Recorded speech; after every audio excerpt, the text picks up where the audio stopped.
All right, Madam Chair, we're ready. Oh, Happy New Year, everybody. Happy New Year. A long time ago. Yes. Happy New Year to everyone here in the community room and anyone online. Someone said something as we were coming in, gosh, it's been a long time, and it has. So it's good to be back together again for after the busyness of the holidays. Did you make any New Year's resolutions? I bet you broke some of them already. What do you think? We had 2 days. In 2 days? No, I made them. How about may we have roll call? Commissioner Hensick, Present. Chair Stevens, Present. Commissioner Slaughter is not with us. Commissioner Hammond is not with us. Secretary Roughton, Present. Vice Chair Bacher, Commissioner Rubus, Present. our alternate Preston is not here, but alternate Quarterneck. Here. Commission Liaison Broyles. Here. Council Member Liaison Notch. Here. And it looks like Council Liaison Rambo is not with us, but we do have quorum. Thank you. Oh, well, yet the business of the holidays is behind us. Sometimes we say, oh, thank goodness. Other times we're not so glad about it. But we find ourselves in a new year where the business of our commission is awaiting actions and discussions by us. It's wonderful that we can address reconstruction of the Essen log cabin, talk about the offer of acquiring another log cabin, finalize remembering the colored troops who served from our area, and develop over some time a plan for our historic preservation here in Wildwood and so much more. The ancestors of our beautiful city depend on the work that we do. They may not be your personal family ancestors, but they are everyone's ancestors. They are Wildwood's ancestors. May we stand for the pledge this evening? Debbie, would you lead us to the pledge tonight? Over here on it. There it is. Pledge allegiance to the flag of the United States of America and to the republic for which it stands, one nation under God, indivisible, with liberty and justice for all. Thank you, and may be seated.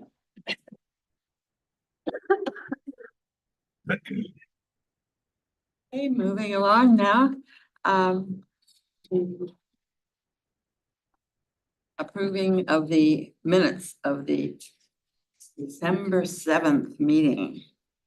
Does anyone have any questions or corrections on the minutes? Or have you-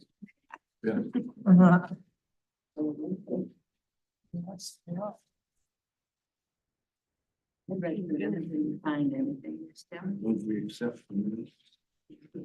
Second. Second. Griffith seconded. All those in favor say yes. Yes. Yes. Anyone opposed? Okay, we have the minutes approved. Is there any public comment this evening? Madam Chair, our only attendee is Ms. Quigley, who will be presenting on the next item. Okay. I do not see a raised hand. Okay, news from Wildwood Historical Society. We don't have anyone tonight. Ms. Linda Camp asked me to pass along that she was not able to attend tonight's meeting, but that they do not have news given the Wildwood Historical Society is closed for the next couple months. They'll be back in March. Okay, so that moves us into old business. Number 1, Essen Log Cabin. Who's presenting on that one? Well, Madam Chair, members of the board, I do not have much to present because I will be introducing Carol Quigley here in just a moment. But I will pass it along to Director Vunich to give you a quick update on the Village Green. Again, thank you, Madam Chair. Madam Chair and members of the commission, I think the memorandum is pretty self-explanatory. As you know, we've been working through the bidding process associated with Village Green Phase 1. The estimates we had from our engineering consultant was a $2 million project. And the bidding environment seemed very favorable based upon 8 submittals. And we did come in with several of the bids at $2 million or less, which means, as we talked about with our Planning and Parks Committee of City Council on Tuesday night of this week, we actually have a project because we're funded.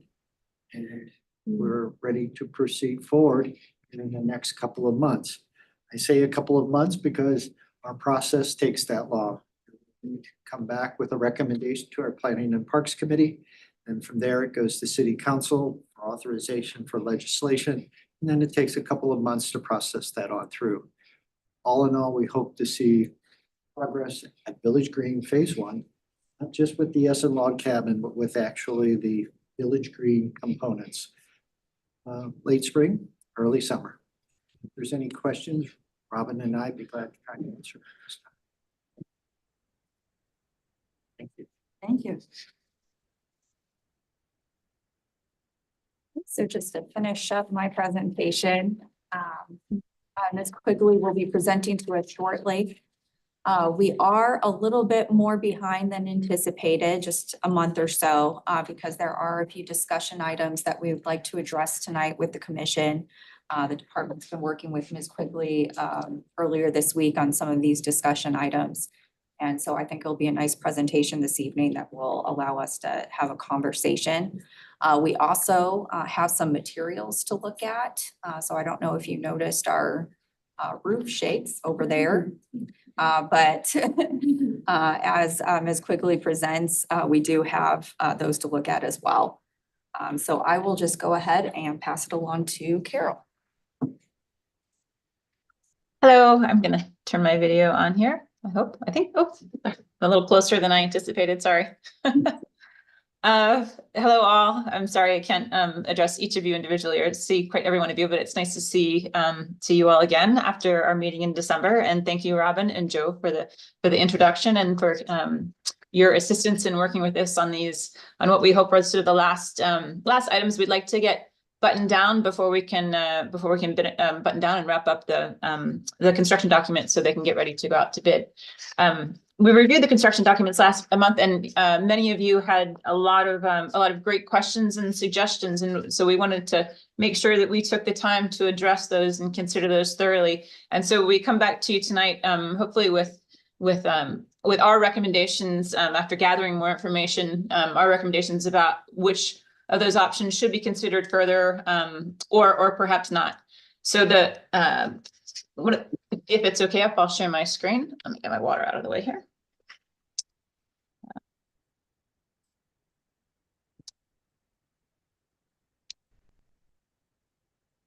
Did that come up to say the Essen log cabin? Yes. Perhaps? Great. So the first item, there are probably I think there are 5. There are items we'd like to discuss, the roofing being one, and that's going to be the first one. Then the issue of the stone veneer and the particular selection for that, and issues around the siting of the cabin, which we discussed last time as well. And then considerations for lighting and power at the site. And then also, I just wanted to sort of respond to a number of questions that were asked. And they were answered by way of our, more in-depth code review and direct conversation with the folks who will be reviewing the plans and determining, as the authority having jurisdiction, determining precisely what is and is not required for this relocated and reconstructed cabin. So, oops, gone a little too fast here. So the first item, as I said, is the roofing, and we were able to get a sample of a faux shake delivered to the city today. I'm glad that arrived, and I don't know if anybody has had the opportunity to look at it, touch it, feel it, think about its color. Actually, Robin, could you tell me how many samples arrived?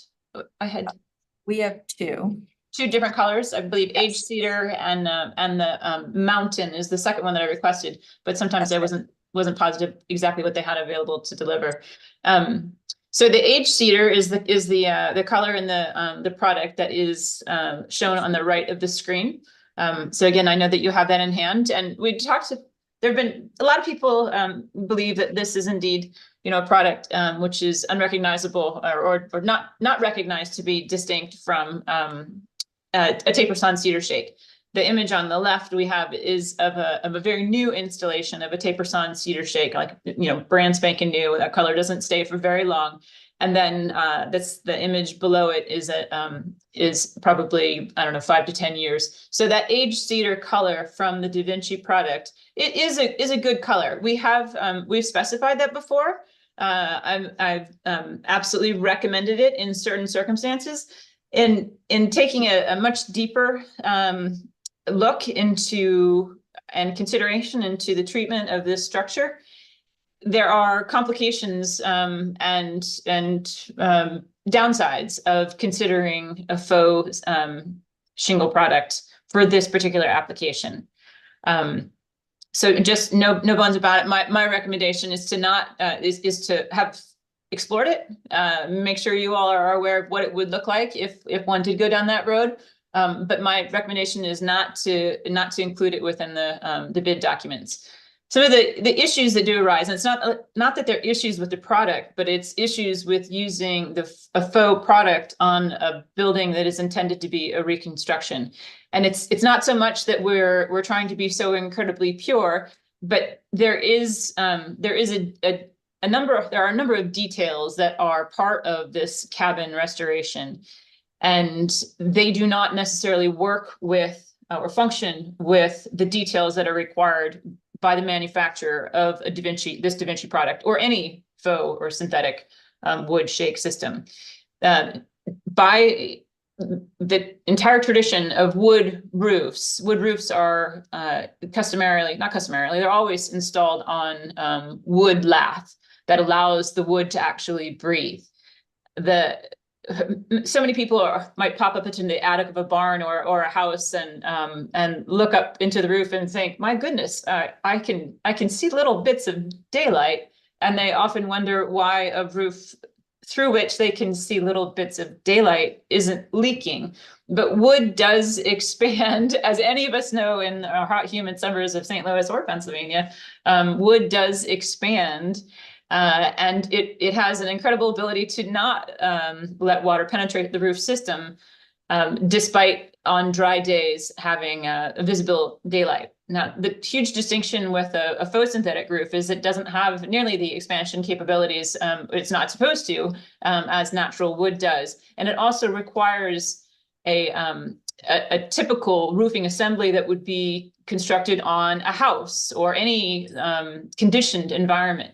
That's not what we have at a reconstructed log cabin. That's what one would ever anticipate at a reconstructed log cabin. We're not conditioning it. We don't anticipate.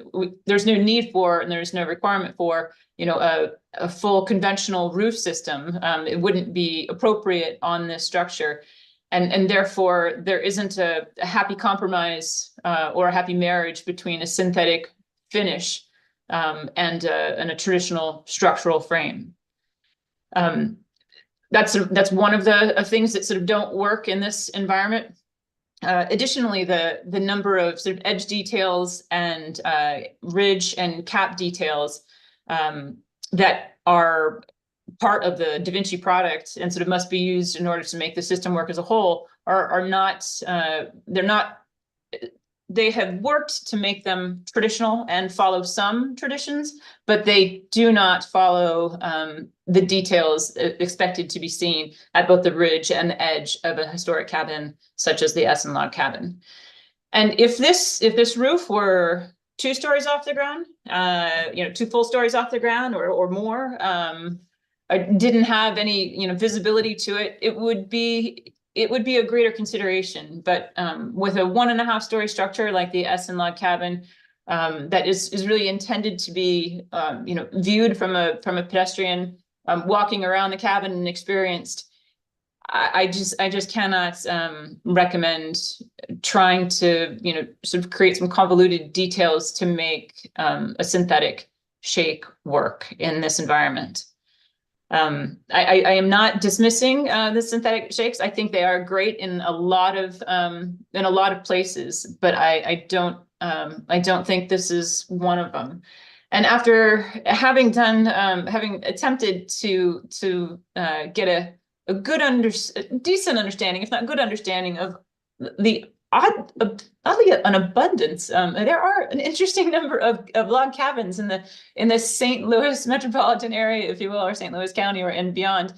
And I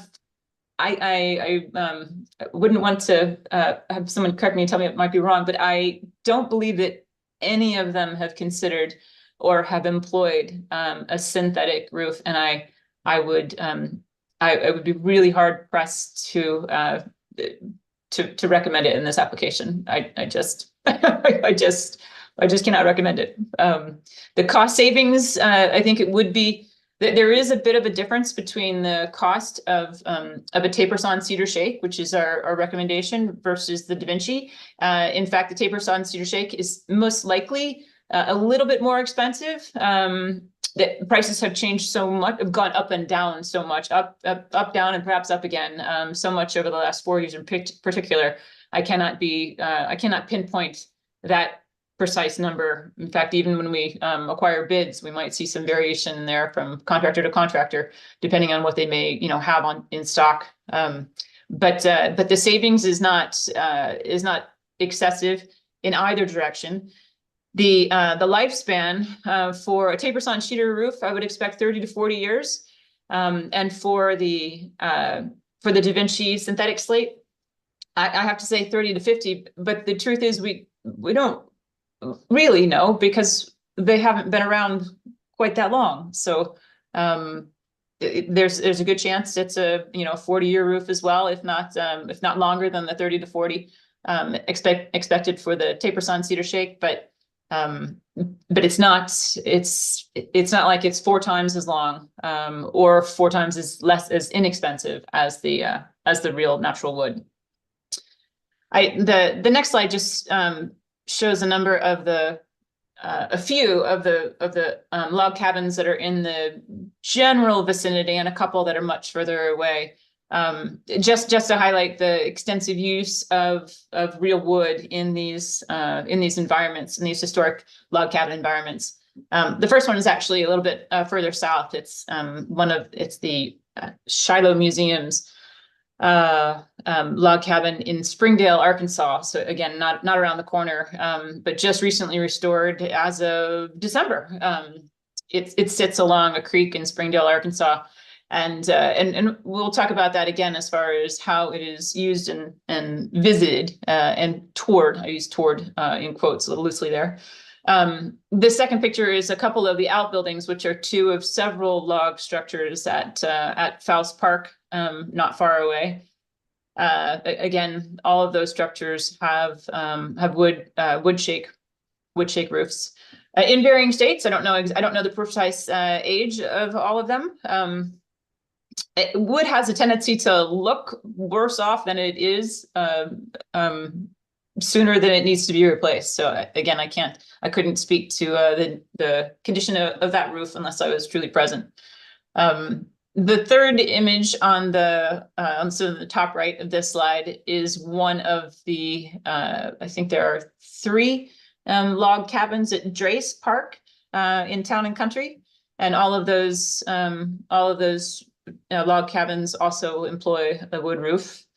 And the Bacon log cabin down at the bottom left is just up in Baldwin. I didn't realize that was called Baldwin, but I was actually drove by that on my way home after the last time I was down in Wildwood, and had an opportunity to check out that cabin. And then the one down in the bottom middle is actually the rear facade of the Andrew Miller log cabin, which was reconstructed by our consultant Tim Kilby, just over there in Manchester. So this is clad in horizontal siding on the side and rear. But this roof, the entire building was reconstructed in about 2006, and so this is at least from this view, it's sort of a good idea of the condition of the roof. Here we are 18 years later, and it's still in good condition. In fact, there are a few repairs that were taking place in the fall at this structure. I think it had more to do with paint systems not holding up very well and allowing some of the horizontal siding to deteriorate in some vulnerable locations. So that's being repaired, but the roof is in good condition. And just the bottom right corner was just an image of one of our projects that that we worked on, but it was one that I could pinpoint to the roof replacement itself, the actual timing. And this roof still, it looks in great condition, and it was installed in 2014. So 10 years down the road, and it's holding up quite well without any signs. And again, I fully expect a 30 to 40 year lifespan out of that project as well. Would anybody like to make any comments or questions about roofing before we move on to the next topic, or questions about the sample that you have in hand? Yes, Chip. To use the faux product, does it require a structural change to the roof in order to accept that product? It does not require, actually, let me double check that answer here. I don't believe so. Our rafters are at 24 inches on center. And I'm quite sure that the product is light enough that it would handle but what it does require is solid sheathing. And that is not an anticipated detail. We would be speccing wood lath, 1 inch by 2.5 inch wood lath to support the Taper Sawn cedar shakes. Thanks. Joe? There was one further detail that I wanted to address, which is particularly one that is not possible with the synthetic product. And I am actually interested to have learned through my study of these other log cabins in the general area that the detail that we use out here in the East Coast was also used in the Midwest, and that's what I refer to as a combed ridge. I have heard, shoot, I apologize. I heard someone else call it something else rather recently, but I call it a combed ridge, and I think I've looked up a couple preservation dictionaries that back me up on that. But I think it's most easily visible in the Springdale, Arkansas cabin on the top right, but it is present at all of the three on the top, and also at the Andrew Miller. And yeah, the only one that it's not present, I think, is, nope, I'm sorry, I think it's all 6 of these. So the shakes, shingle shakes, extend from one side of the slope over the other by about 5 inches. Again, I think it's most visible on that upper left image. So that but you can see it sort of from the backside on both the center image at Foss Park, and then also the Andrew Miller log cabin. You can see how that last shingle is almost the full length. Shingles are typically either 18 or 24, depending on the on-center spacing of the lath.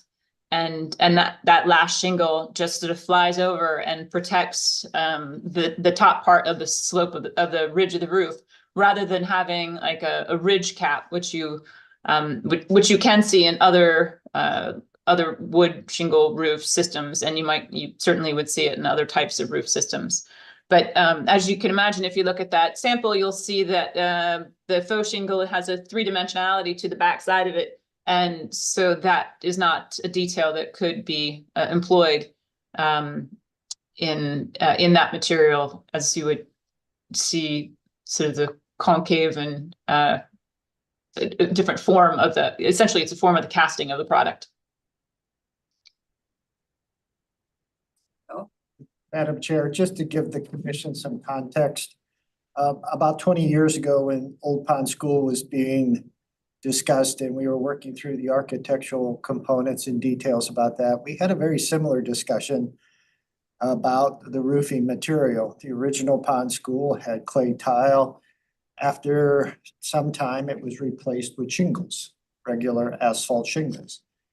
That group decided for authenticity purposes and accuracy that we do clay tiles. And so again, just in terms of context, a group has looked at this before and went with what's more authentic and more compatible. Thank you. And I would say that was a much harder decision to make than this one. And yeah, Joe, I'd also I'm jumping off topic slightly here, but I would like to compliment the city of Wildwood on the roof of your own building, in which I think you are this evening. I don't think I've ever had the opportunity to say that, but speaking of high quality roofs, you're in one, you're under one. Thank you. And that's a much harder decision to make because the cost difference between an asphalt shingle roof and a clay tile roof is significant. And in this case, but also the lifespan of a clay tile roof and an asphalt shingle roof is also significant difference. So in this case, lucky for us, I hope the decision should not be as hard, because the cost is much closer. Madam Chair, one other thing. Ms. Quigley has mentioned she has 5 items that she needs input from the commission on tonight to proceed forward with finalizing the drawings.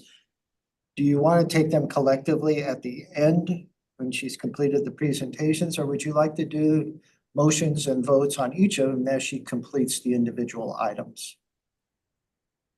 The pleasure of the commission. One at a time. One at a time. One at a time. And if need be, I will also talk a little bit less. I have tendency to include too much detail, so please tell me if we're taking too long. Madam Chair, the first motion would be to accept the recommendation of the architect and do the taper sawn cedar shake roof in lieu of the synthetic shake. I so move. Third. It has been moved and seconded to accept the architect's recommendation. Any questions or comments? Okay, all ready for the vote. All those in favor say yes. Yes. Yes. Anyone opposed, say no. It has passed. Thank you.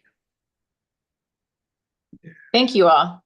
I think it'll be quite beautiful to watch this roof go into. A brand new cedar shake roof is a beautiful thing to see. And even just the lattice work of the lath and the shingles as the roof goes up is a beautiful thing. So the second item that we had that we talked about some potential alternatives to is the stone veneer, and this as well has been studied, and I've tried to look for comparisons and local examples to see what's been done. And we also the graphic that was just technically included in an AutoCAD program was not accurately portraying the coursing and the sizing of and shaping of the stones. So I just wanted to be clear what we are intending to have produced as part of the stone veneer, which is not, hugely visible, but it's still important. It's still, again, the foundation, the base of this building.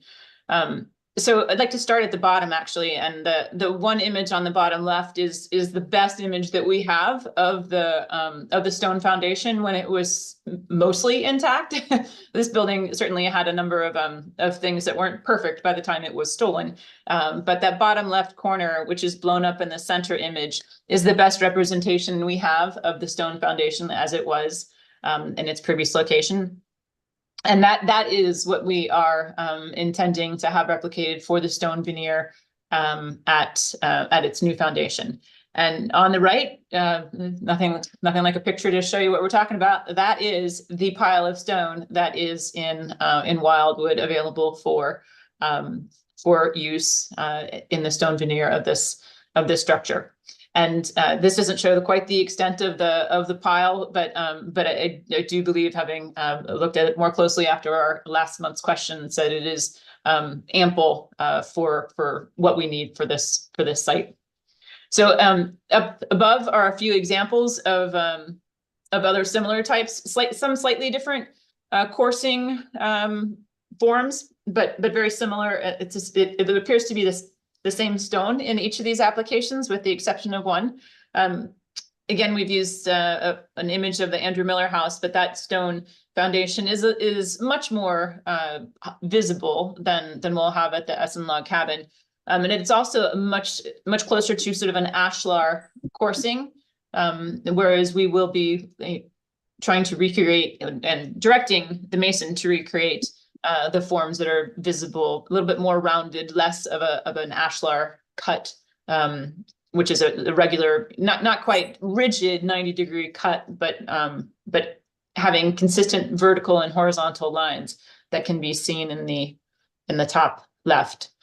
The base of one of the cabins, in fact, all of the cabins, I think, again, very little is visible, but is present there as well at the Drace Park. That is also repeats this white blonde stone. And in fact, would anybody here at the meeting be able to tell me precisely what the name of that stone is? Because I'm afraid that I don't know it. And luckily, we don't have to spec the quarry because we have the stone. But can anybody tell me what it's actually called?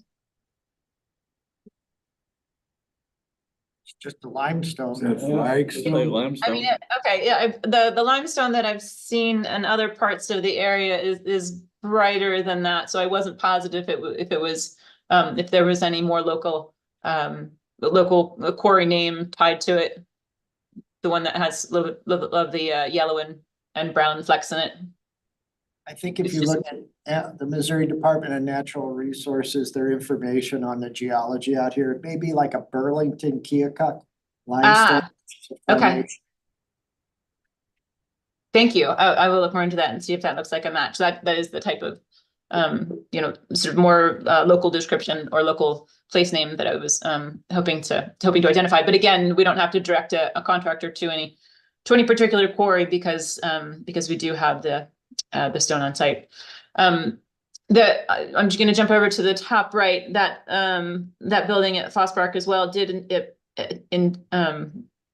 appear to be of the same product as well. But interestingly enough, the third picture there does have a very different base. And I haven't actually have a call scheduled tomorrow with Mr. Jesse Francis, who has been very involved. I guess I don't want to say leading the charge, but perhaps leading the charge, or at least very involved in the reconstructions of the log cabins at Foss Park.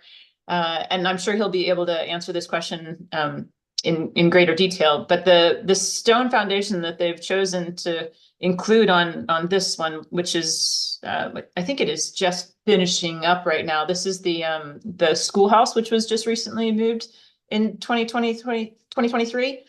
And they have definitely made an intentional direction with their choice of stone veneer. And to my eye, it actually does look like a cast stone product, which I cannot say for sure, but it is, I highlight that not as an example of what we are looking for, but as one of the few examples of something that does not appear to be in keeping with what I have found to be similar to the Essen Log Cabin Foundation.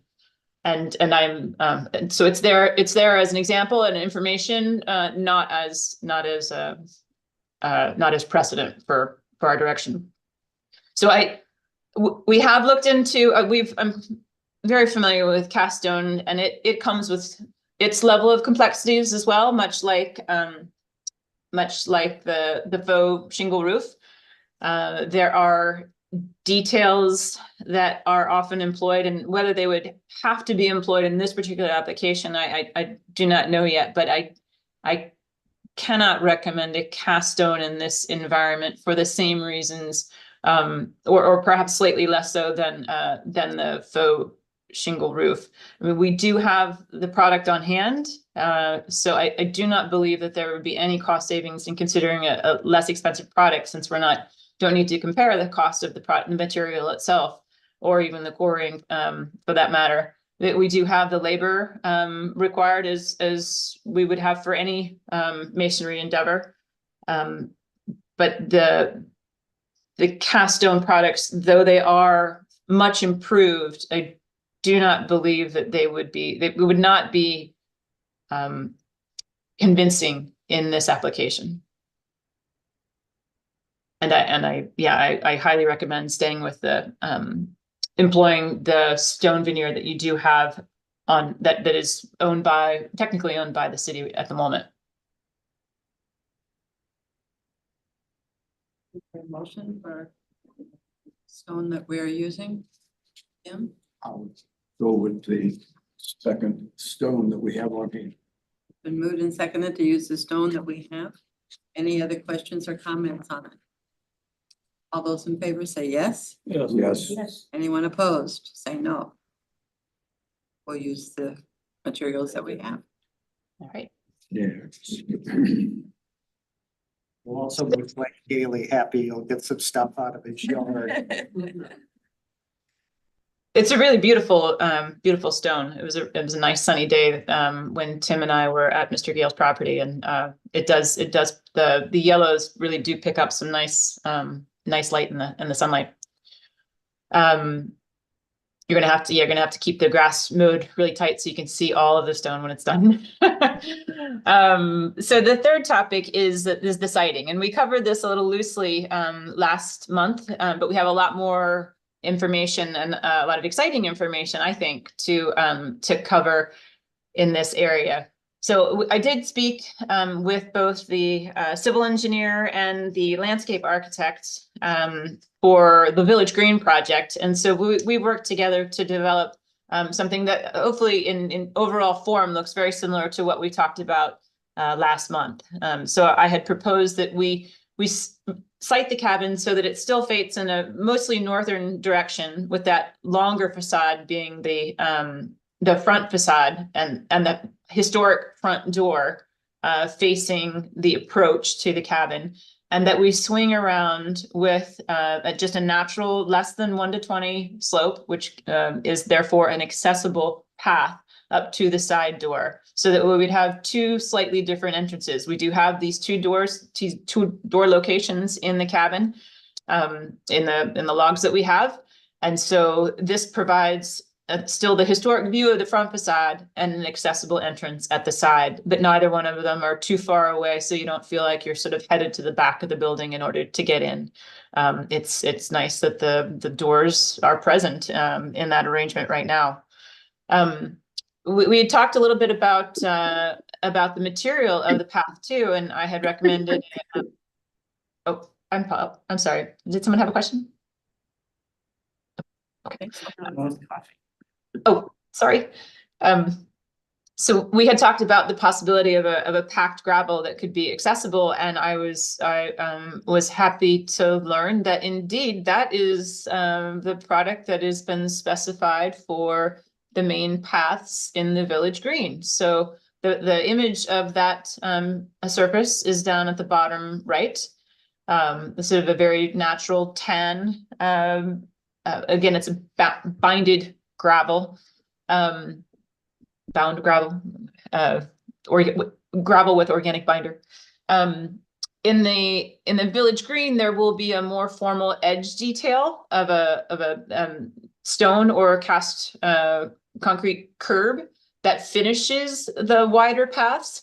In this location, we're recommending a more natural surface that will just blend into the grass. There will be the permalogic edging, but that will not be visible by the time the grass grows and the paving is set. At the entrance, Ryan from Human Nature had what I think is a great recommendation of having a little demarcation at that entrance point as you come away from the Village Green, and doing some random set stone pavers that, as he notes, could be an opportunity for engraving or any sort of donor locations for anybody who wants to contribute to the reconstruction of the cabin. And that would be just a great transition between essentially the Village Green and the cabin site. And it had also been, I think this decision had been made previously, but I just didn't happen to be aware of it in December, that they've got the split rail fence detail flanking the entrance to that path to the cabin, which I think is a really nice detail in this setting, in this corner of the Village Green. on the top left and bottom left, these are just images. The bottom left is again at Foss Park. And it just sort of shows this gravel access path leading up to an entrance door. So though that is a good bit wider than we would have or need, that is the look without being the exact right color of a path entering to that level location. And then the picture above is out here in our Daniel Boone homestead. It's the Bertolet log cabin. And at that entrance point, we just have sort of a monolithic tread, natural stone that is the step into the cabin. So those are that's the intended look for each of those doors. Does anybody have any questions about the site? Steve? Oh, Dan, I'm sorry. Carol, is there any reason or why we wouldn't bring some sort of path around the entire facility in case somebody wanted to walk the perimeter? Yes, we actually did talk about that a little bit last month, and we thought that one can walk around the perimeter, but we thought doing so in a more natural setting of just the grass would be the better visual for the cabin environment. That makes sense. Thank you. Joe? And Mr. Routen, if Dr. Rambo was here, he would tell you, we had talked about doing a herb garden on one of the sides of the Sure. cabin. Oh, And then obviously, it'll be part of Village Green, the turf will get cut every week, so it shouldn't be any issue to basically negotiate around it. Are you comfortable with the edging to keep the rock in place with mowing and those kinds of things? Yes. Fortunately, Robin, Melanie and I had an opportunity to talk with Ms. Quigley, and I actually think the design that the group came up with is very, very nice. thank you. And yes, I give. That way as well. Yes, I did. Steve? Sorry. If I may, Yes. True. The Katy Trail is crushed stone, it's accessible and they've got a lot of it. Is this similar or the same sort of design as the Katy Trail paving? I apologize, I cannot answer that. I can find out. Because the state has a lot of trail to maintain there and they apparently seem to be doing it just fine. I will find out, and I appreciate that comment. That would be great if the answer is yes. That will be a great thing to refer to for anybody who is curious if that is it. Elizabeth? Yes, maybe many of you have been on the Katy Trail before. And it is loose around the edges. I know because I slipped off the edge and went down. But it is workable in the center as long as you stay close to the center of it. But from what I understand, you've got edging on some of that. Yes, there is this. Raised edging.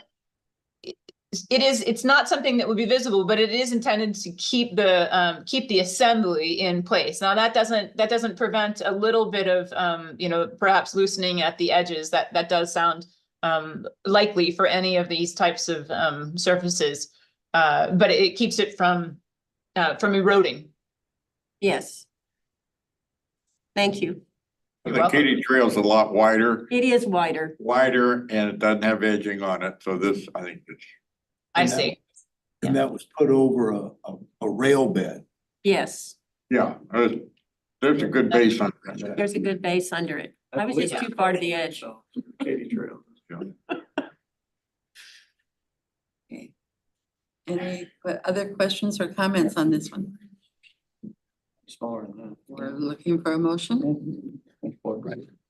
Dan? Propose a motion to accept as presented. Second. Been moved and seconded to accept as presented. Any other comments? All those, yes, We're voting on these three things. Siding, No. Just the We path, got just this. just Just the this. pathway. Just the pathway. Okay, all those in favor say yes. Yes. Anyone opposed, say no. It has passed. Thank you. So the next items are not really, well, there are probably some mini votes, and I think the next item is lighting, but I might jump ahead to our sort of the results of our more in-depth code analysis. And then, because that's gonna sort of take us back to lighting. So there had been several questions about, some of you brought up issues of wondering if a fire retardant shingle was necessary or required by the code, or a couple of other items. And so I just want to summarize a few of the details and how the building is being reviewed by the county.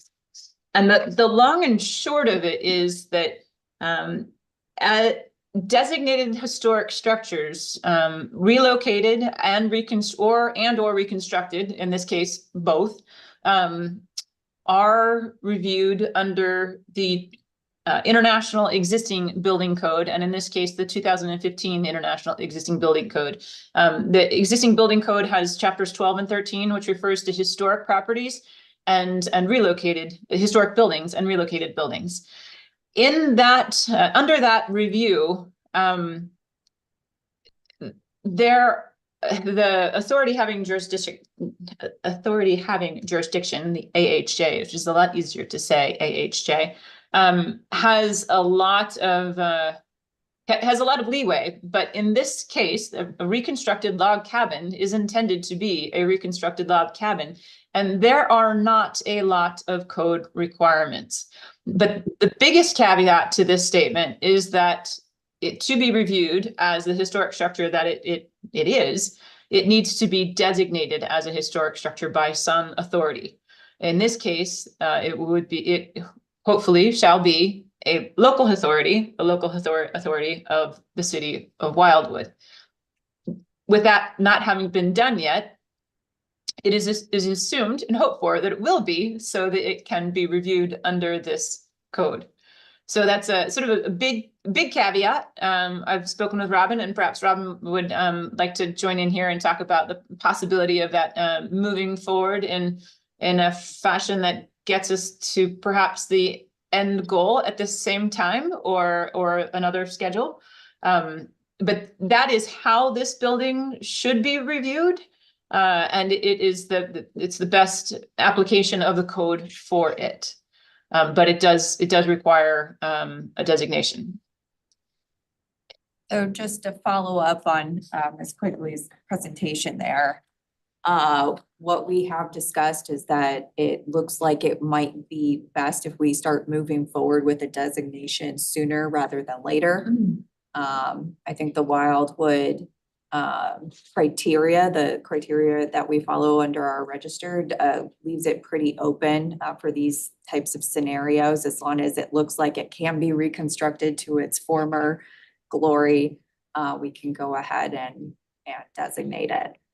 So probably over the next few months, we'll start getting that process started so that we can hopefully wrap it up by the time that the be constructed, and that therefore we can follow that part of the building code.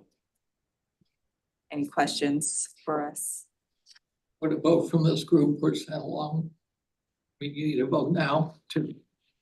For your record. Actually, that would be nice. We put it in the record. Yes, let's go ahead and do that. Make the recommendation that we would code is presented. I think maybe the recommendation would be going forward with a designation. Of So, the story. yes, so Yes, that it can be yes. reviewed under the Yes. code. I think. I think that'd be great. I mean, it's what this, I feel like it's almost, it'd be almost crazy to have this city be spending so much money on reconstruction if it wasn't something that was on their historic register. I mean, if it's sort of course it is. You wouldn't be thinking about it this much if it wasn't important enough to be designating it. So, or at least that's how, that's how it seems to me. And I think it would be great to just get that, paperwork, and blessing as need be, through the city to get it, established, legally. That said, with that designation and as, reviewed under the, 2015 IEBC, the requirements, the code requirements are minimal.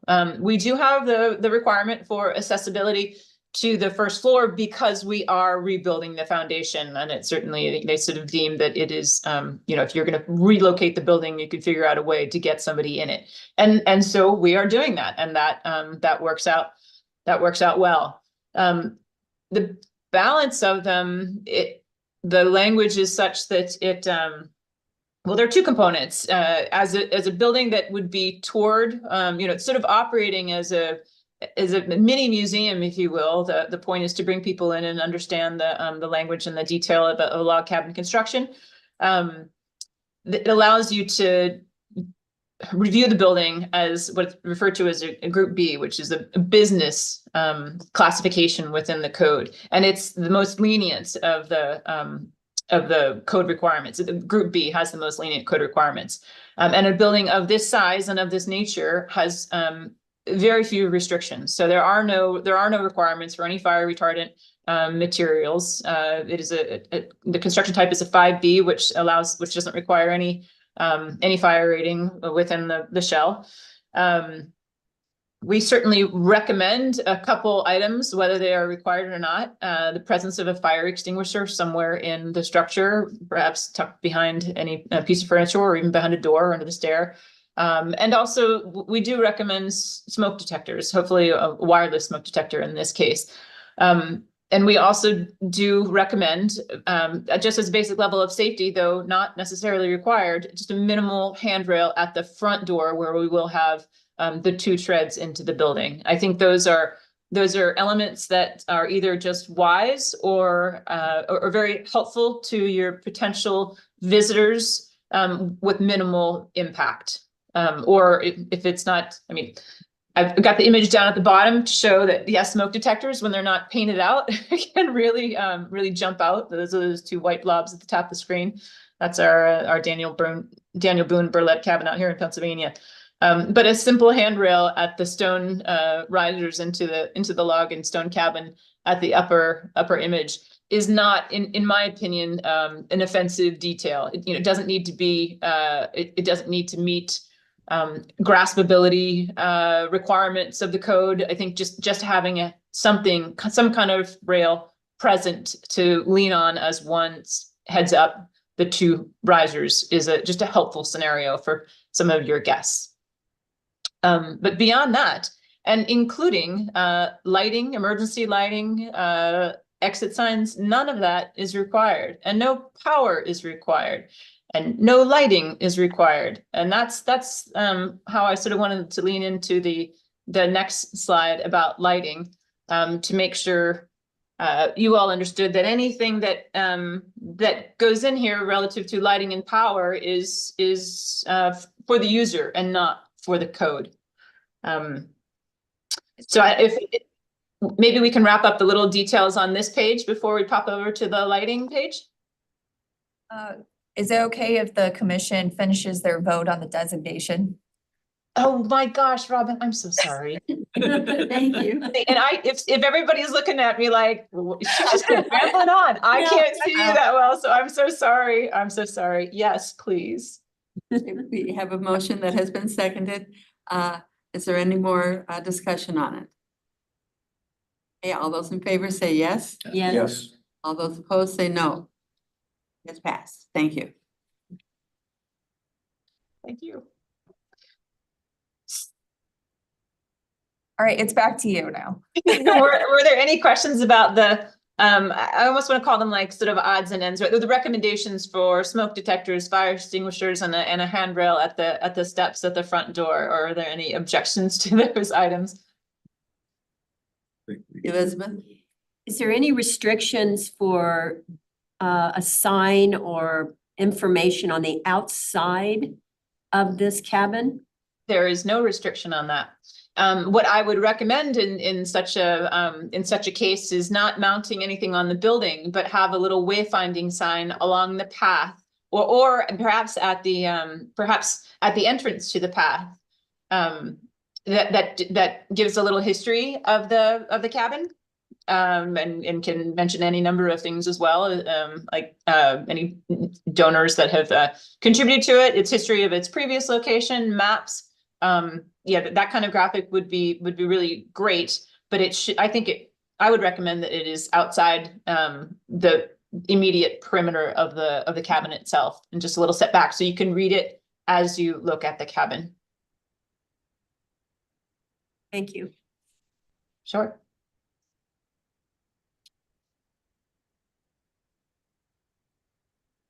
If there are no other questions about that, I'll scroll down to the lighting page.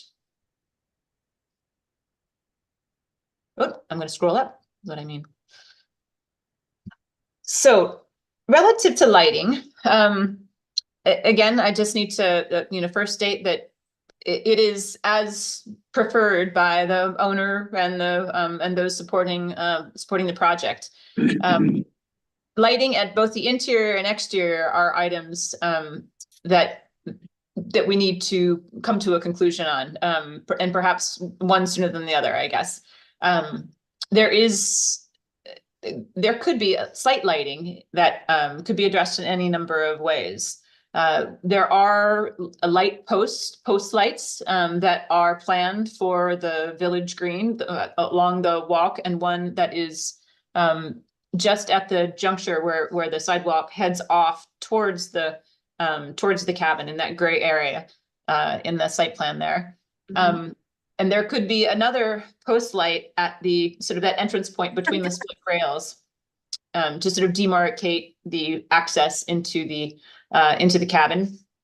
There are ways to sort of light the cabin area from further away that just provide some ambient light heading up to the cabin without having too many fixtures visible. There's also path lighting that could be installed.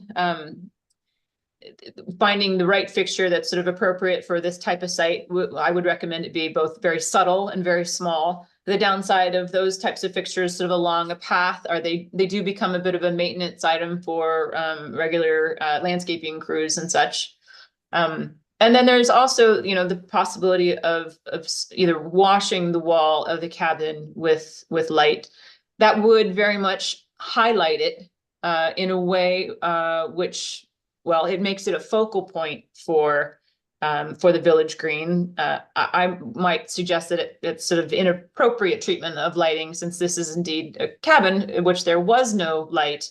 And so my recommendation would to be really minimal and do sort of only what is necessary for the functions that are intended, both inside and outside. At the interior, again, if we need to run power to the building for purposes of lighting or other things, then we will. Again, at the interior, there were no light fixtures, there was no power. I would recommend portable lanterns when need be, if this building is ever to be used in a nighttime setting. You all might have a better idea of precisely what those uses would or could possibly be, better than I. So that's why this is much more of a group discussion to figure out what would suit the end user rather than the code.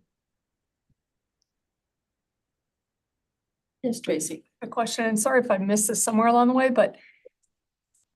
and this is really a question for all of us.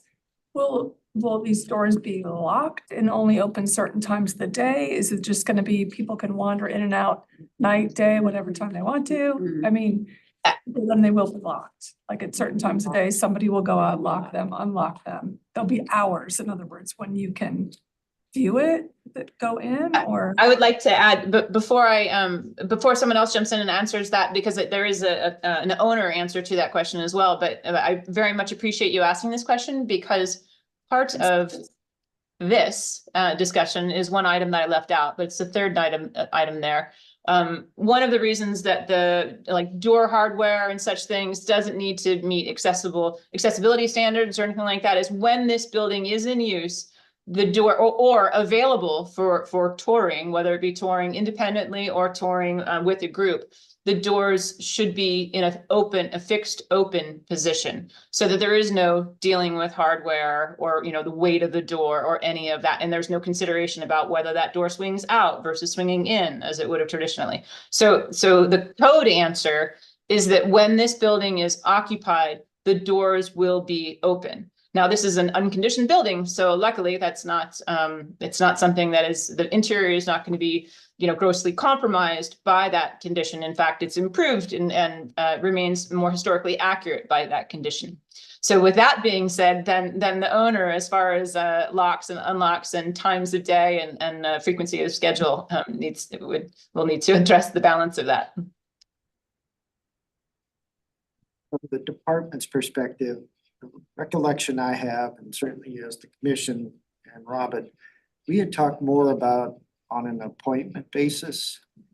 Because first and foremost, we just don't have the staffing to be out there if there are people inside of it, ensuring that if there's anything in it, it doesn't get damaged or it doesn't leave the site. So that's my recollection. That's correct. Yes. Needs to be supervised.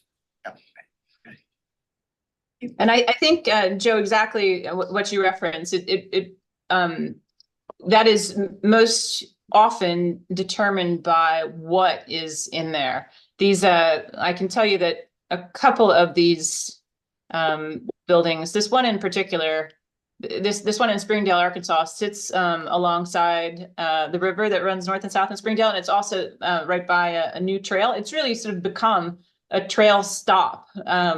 And it's also not accessible, by the way. It's like 4 risers up, but that's beside the point. But I stopped by there last summer, and they keep their doors open. There are no objects inside, or at least there are no objects of significant value. Maybe a candle or a basket here and there or something like that. But they do just leave the doors open throughout the day, and people do just wander in and through and just look at the building, because that is all there is to see, is just the building. And these buildings are, most often, the most significant aspect of the structure of the potential site. I know, like the Bacon Log Cabin, I think is only open by appointment or specific hours. I think that the log cabins at Foss Park, I think most of them do remain open while the park is open. So there's a range of experiences in some of these other log cabins in the area. Just quickly, I guess I would ask, is this a decision that has to be made tonight? How we intend to use the interior portion? No, really, Joe, the only thing, if there is to be power that comes to the building, then we need to provide some level of documentation or any light fixtures that are they're electrified rather than portable or other sorts of lamps. Then we need to include that as part of the construction documents package. So that's really the only determination that needs to be made, at some point within the relatively near future. And I think Ms. Quigley's framed the question very well. Do you want to have the interior lit with more traditional sources? Elizabeth? Natural light is gonna be able. Elizabeth? I think all of us sitting here have had an opportunity throughout the United States where we've traveled. We've gone into several reconstructed places, and I've not seen electric lights in them at all. And usually you're there in the daytime. I like the idea of having a lantern somewhere. and a few items that indicate that that is something similar to what was used. But you have to be careful, and that has to be monitored all the time when those doors are open. Well, the open doors are gonna provide a lot of light as well. It does, it does. But they do have lighting fixtures that look like a little candle burning. It might be like on a wagon wheel kind of setting or in a, but looks like it's a little carrying type. And so if you did have to have it, that would be an option. Yes. Yeah, and ones that are not electrified, but that are sort of battery operated in some fashion, if not, yeah, I think my recommendation would be to consider those options. You eliminate the expense of lighting, the potential, inappropriateness, and just more, it's more accurate. It's the setting that you're trying to recreate here.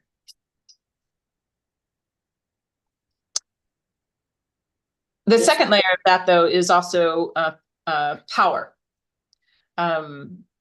I understand that on the Village Green project, there are a number of ground outlets, and I have not had the opportunity. In fact, I have hopefully a call scheduled tomorrow that Joe's going to join in with, if you can, Joe. But I was thinking that perhaps it would be, rather than directing an entire power line over there, how about there are ground outlets throughout the Village Green, and if there was an additional ground outlet that could be sited somewhere nearby the cabin, it's just literally the surface of the grade, that could provide for the times when there is a need for outlets in the general area, if there was to be some event that required that.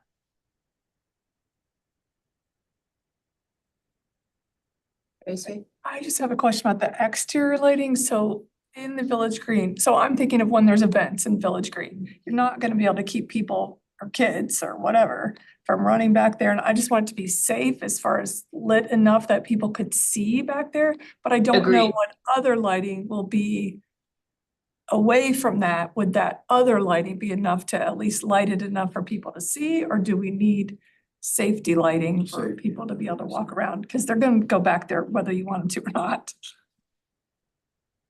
Yes, the notion of security is certainly, I think, the number one reason to do something. To answer your question, Councilmember Nyan, we had a discussion this morning amongst ourselves, including Ms. Quigley via email. There's a little confusion on the Village Green lighting. The intent from the perspective of the department, always with the landscape architect and the engineer, was to have, let's say, something less than a standardized light pole. And the one that was selected and ultimately ended up on the bid sheets was not what I recalled. And we had talked more about the low-level bollard lighting as part of the Village Green. We understand that the parking lot areas, we may have to vary that a bit. But I concur with Ms. Quigley. I think if we at least got a couple of ground outlets, particularly, let's say, at those pavers which represent the welcome mat, where we may have the wayfinding sign, having something there, and maybe extending one up, not necessarily to the cabin, but if we were ever to have, let's say, a presentation and we wanted to plug in an amplifier with a microphone, something like that.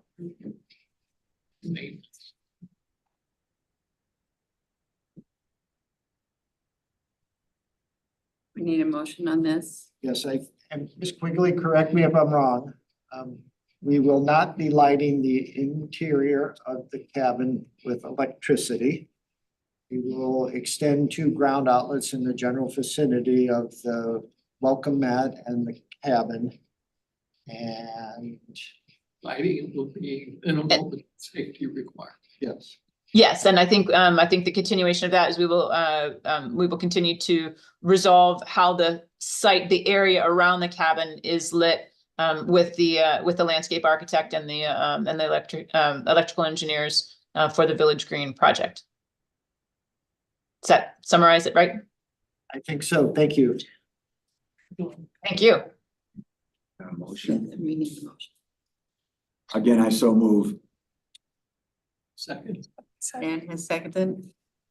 Any more discussion? All those in favor, say aye. Aye. Anyone opposed? Nay. It has passed. Ms. Quigley, Well- if you're counting, you were 6 for 6, so. I'm very happy about that. I'm very pleased for you all and for the SNLAW cabinet, and you guys have been great. And I'm looking, I think I did babble on for an hour. I'm sorry to have taken up so much of your time. But you've been really helpful, and this will allow us to move forward in a very steady pace and clarify those last bits. I'm sure that when we get have more opportunity to speak with the landscape architect about the lighting around the cabin, we'll certainly want to share that with you all again to see how that is concluded. But this has been wonderful. Thank you, ma'am. Thank you very much. Thank you all, and I will let you go back to your meeting, and I will speak to some of you sooner than others. And but have a great night. Thank you. Thank you. Thanks. Bye-bye. Thank you. Okay, anything else on the log cabin at this point? Then the next item on our agenda is historic building inventory update. Madam Chair, members of this commission, we are very fortunate to have a well-qualified consultant on this project. However, and he's done wonderful work for us in the past. However, part of those qualifications include having an extraordinarily busy schedule. And he has asked to extend his project to March. He'll be presenting to us in March, and we'll have a final product then. Do you have any issue? The department is okay with that as long as the commission is. Robin and I talked, and the quality will get Sure, over a month's delay. It's well worth it. it's not time sensitive. In fact, we're well ahead of the game when you think about it, because we're getting the next 3 years.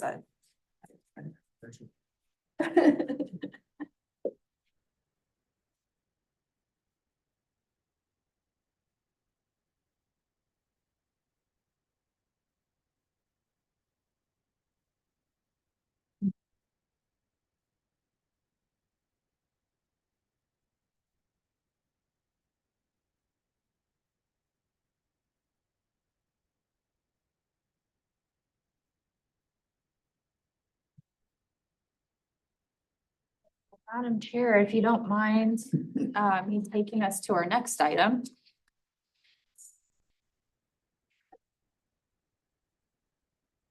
Madam Chair, members of the commission, I just wanted to give you an update on our CLG grant applications. The department has submitted 2 pre-applications for 2 different projects. And both of these projects have been to city council and received their endorsement and a companion resolution as well. I'm going to start with our Wildwood Historic Preservation Plan.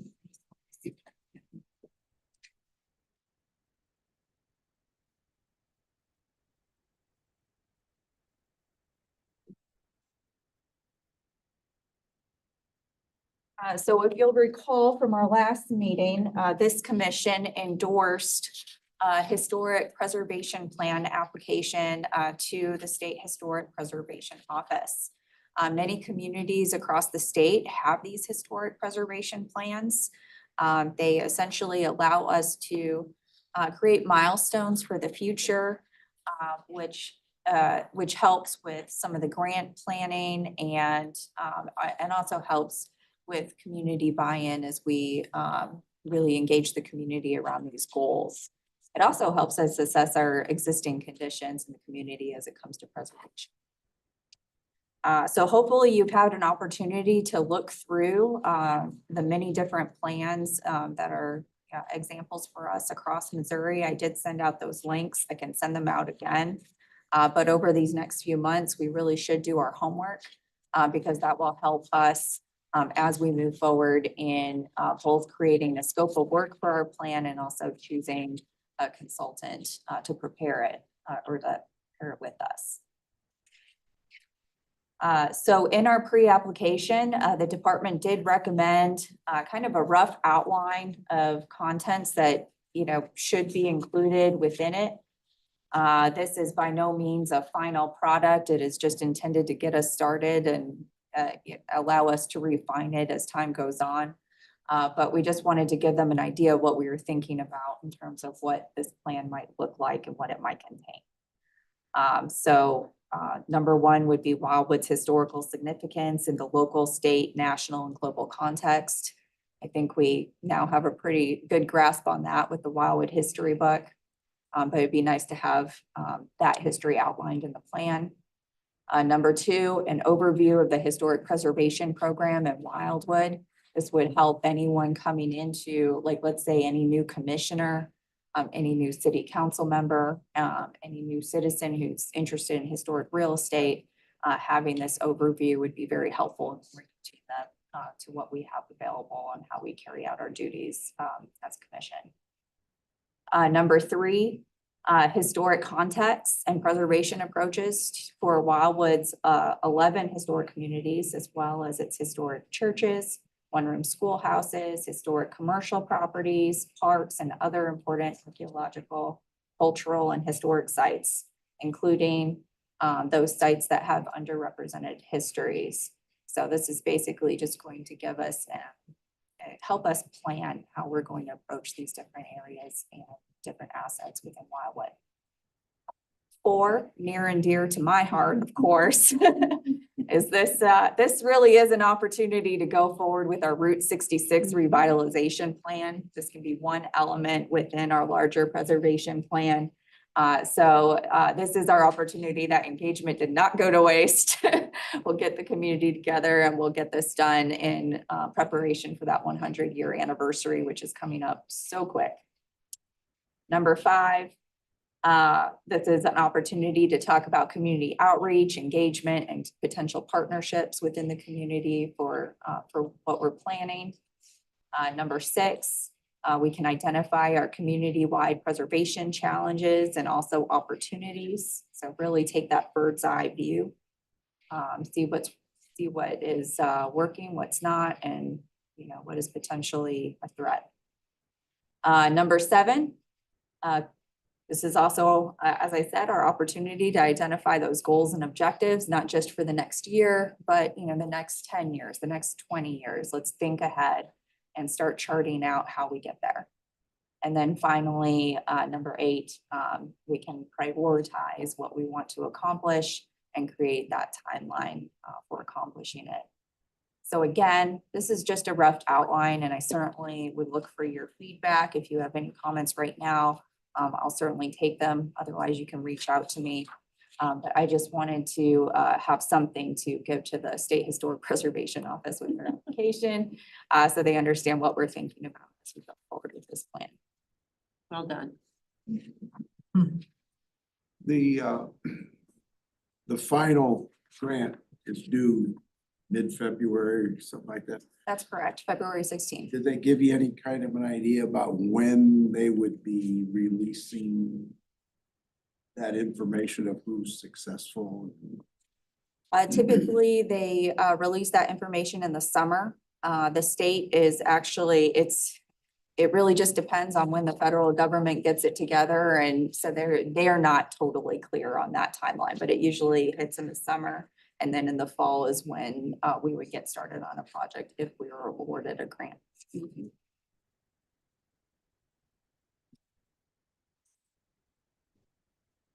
Well, there are no other comments. So here's the timeline that we were just speaking to. So one thing we are recommending tonight, and we'll talk about this later with our work plan, is regardless of whether we get this grant or not, the department would like to move forward with this planning effort.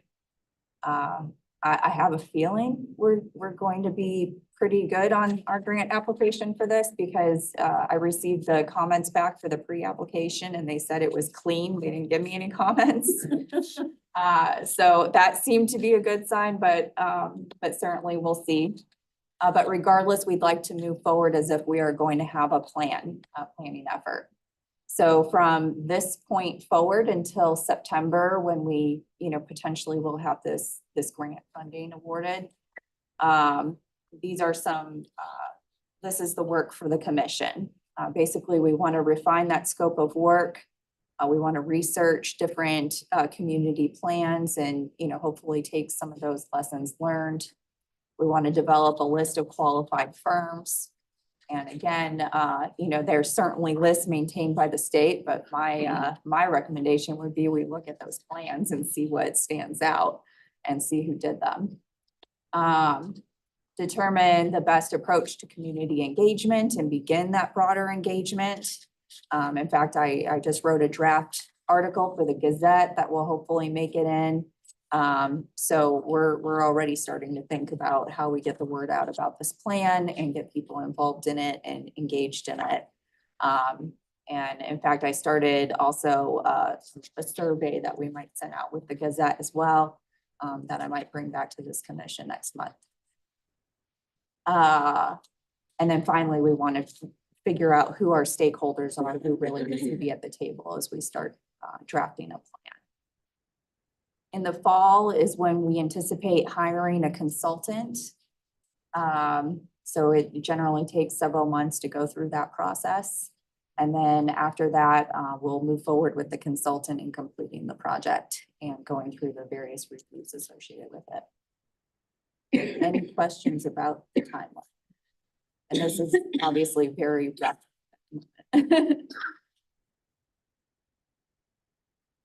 No?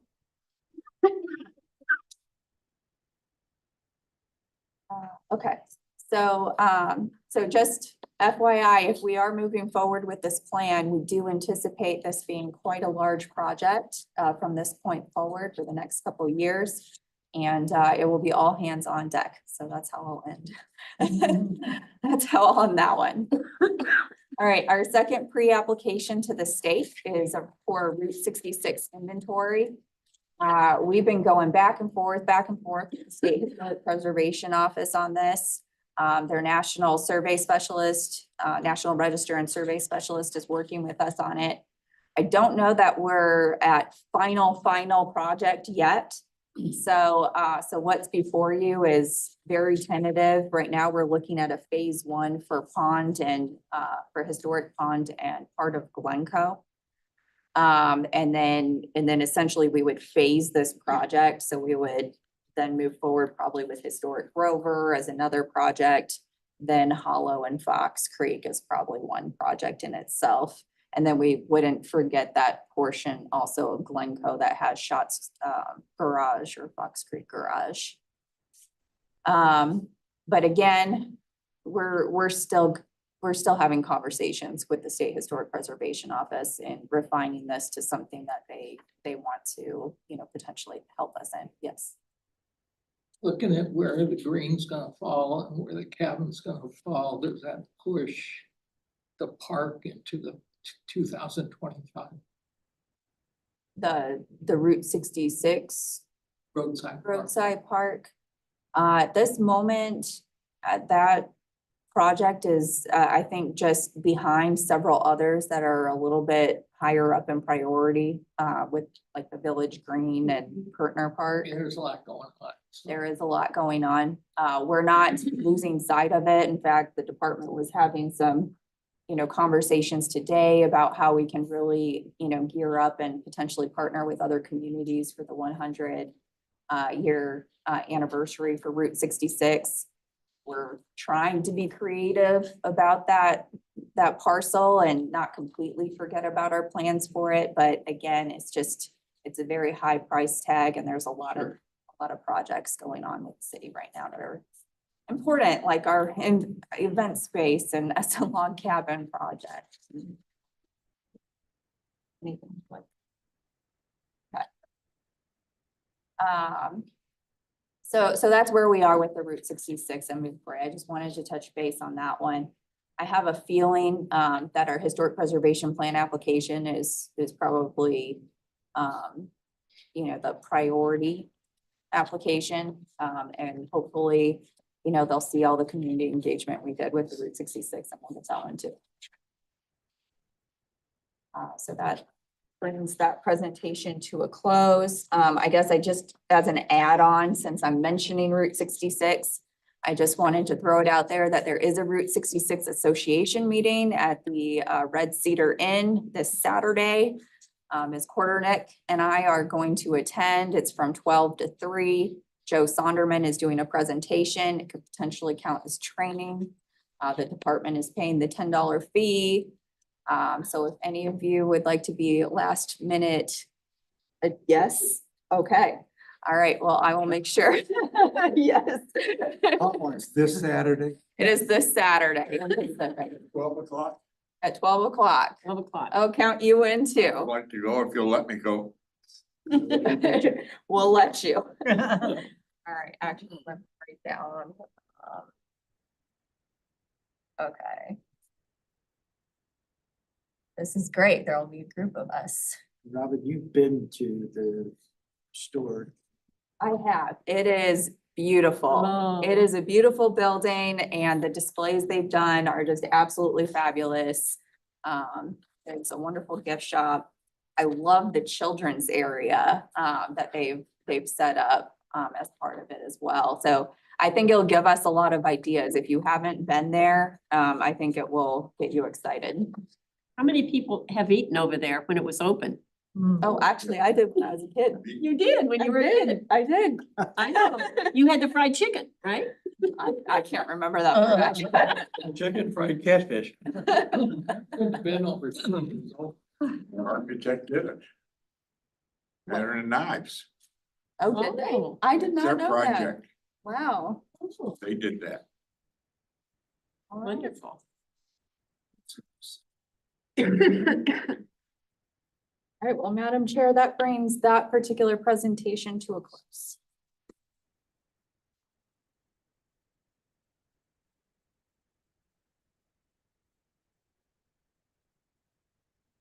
History book update. All right, Madam Chair, members of this commission, we continue to sell Wildwood history books. We're now up to 230 books that have been sold. We're pretty much, I thought it would slow down after Christmas, but we're pretty much selling one book per day is what's been consistently happening since January hit. So word is getting out and people are coming in and purchasing their books. So it's not, a stampede, but it's certainly steady. So it's really exciting to see, and we're definitely selling more hardcover books actually than paperback That's books. what I was gonna People ask. like the yeah. nice ones. Yes. And I have to say, I do upsell them because a lot of people come in and they're like, oh, well, I'll just get the $35 one. I'm like, okay, well, let me open them up for you first. And then they're like, oh yeah, I need to get the hardcover. So, and Amazon is, selling a decent amount of books too, 9 compared to us, so we're winning. Yeah, and then also, actually, let me go grab my prop. Do we get the full take off the Amazon sale or do they get a piece of that or how's that work? We do get a piece of the Amazon sales. It's just not as much as we make when we do them.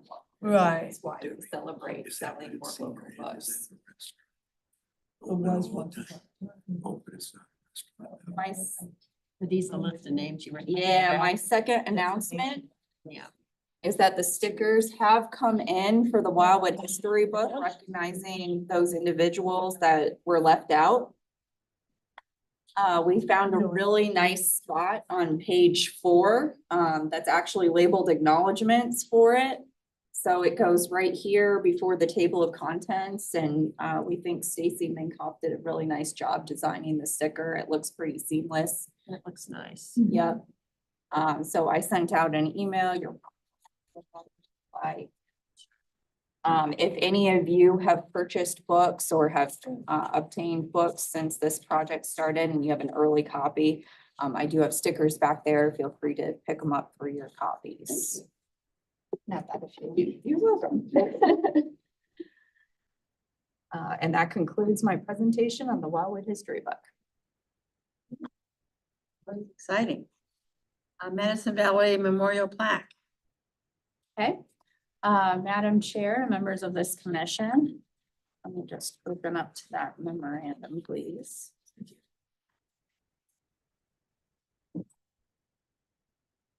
Okay, so at our December meeting, this commission voted, we had 2 responses to an RFQ that this department sent out on behalf of the commission for related research to our United States Colored Troops historic marker. And we had an out-of-state candidate and we had a local candidate in partnership with our Wildwood Historical Society. And we decided to go forward with our local candidate. That candidate, Ms. Reinkart, Ellen Reinkart, did submit a proposal and scope of work that is in your packet this evening for you to look at. The department does have some comments and considerations. I think primarily the comments were that we wanted to make sure that work that had already been done as part of the Wildwood History Book wasn't necessarily, you know, having to be recreated as part of this project. We felt like that might be a little redundant. And then 2, I wanted to make sure that we did place some emphasis on the daily lives of enslaved persons around that period of time that we're focusing on. Because that, correct me if I'm wrong, that is something I heard consistently from this commission as an area of interest as we were interpreting the story of the United States Colored Troops and then also those enslaved persons of the Coleman and Tyler patients. So that said, we were quoted an initial quote of $6,000. The department would like to request authorization from this commission to go back and authorize, negotiate down to 5,000, which is more of our target. And then potentially, you know, discuss some of those items related to the scope of work and anything you may have seen when you reviewed it as well. And Seems like we're 99% done. And if we didn't do anything else, what would we have missed? I mean, we got our plaque, we got our design, we know what the plaque's gonna say, we know where the QR code's gonna go. We know what the plaque's gonna look like. We need to spend the money, and I'm not saying we don't, I'm just, if we didn't do anything, I thought we were about 99% done. So I think the idea originally was that we would have a website component to the marker that would further detail, you know, the biographies of those who were enlisted, you know, possibly their burial locations, you know, talk about, you know, slavery in context of the Civil War and Wildwood, and just basically give a fuller history associated with the marker. And that was the intent of the RFP, just to give some context and background. But not discounting your point. Madam Chair, if I may, Robin and I'll write the contract, whatever the amount is settled upon, not to exceed.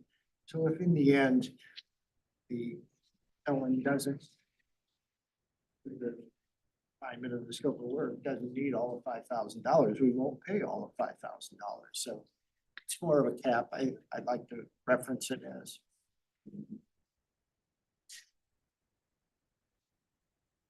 any other discussion?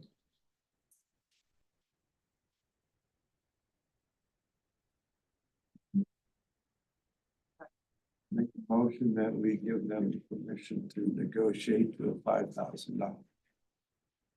Make a comment that it looks like it says 400 hours of research, so I feel like that's a generous amount, $5,000 for, if, you know, if they're doing it by hours, that's, I would think. Mhm. Sufficient.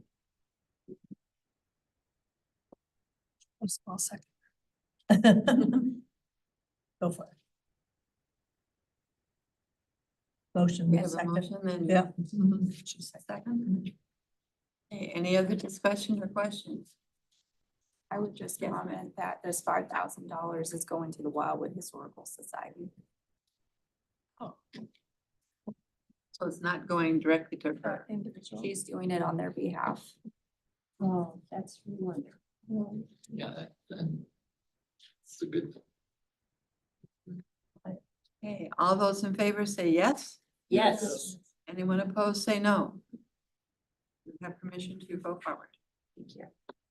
As a second, less enthusiastic update is we are still at a impasse State. with the state on proceeding with our historic marker. Huh. My understanding is they are moving forward with drafting a memorandum that they will share with us when it is ready for us to review. But it is going through, Channels. some higher level review. And I haven't yet.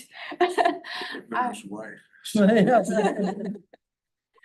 I unfortunately, I do not have a firm answer for you on what that timeline is going to look like, other than it may jeopardize our Juneteenth date is possible, is what I understand, but I need to dig deeper into it.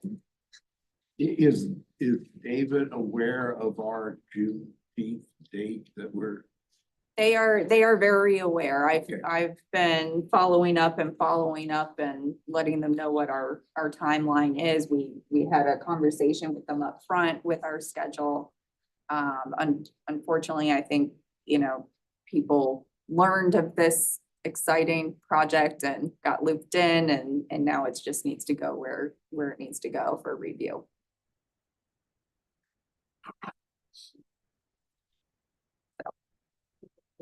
On forward to the potential donation of the log cabin over on Fox Run Hollow. Thank you, Madam Chair. Madam Chair and members of the commission, as you will recall, the Mayo offered the cabin that's on the property to the city. And as part of that, they were kind enough to arrange a site visit for many of you on the commission to see the cabin as well as some of the other assets on the property and the property itself. At the following meeting, there was a discussion about the salvaging of the materials. Obviously, the cabin is in a condition where it can't be reconstructed, but certainly the logs and some of the stone and other items might be salvageable, and we could use, the city could use either as part of the SM log cabin, or just have them on hand for future restorations or assisting others that are doing restoration for log cabin. The direction from the commission was to get our contractor, Glenn Gailey, who has done a number of demolitions and salvage operations for the city and this commission over the past 20+ years. Mr. Gailey was able to arrange a time to meet with the Mills at their property. And for the most part, his response to me was that this isn't a very good salvage opportunity and that we should probably pass. However, commission offers direction and offers direction different than that. His recommendation. Certainly, I will get an estimate from Mr. Gailey on the cost associated with it. But he believed at this time, it's just not something we should pursue. Any discussion? Most of us who were there, yes, Dan. Propose a motion that we accept the recommendation from this contractor. Jim seconded.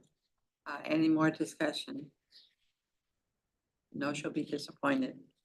Yes, as I recall, there was somebody else interested in it. yes. There's a home for So it won't end up going to, let's say, a demolition landfill or anything like that.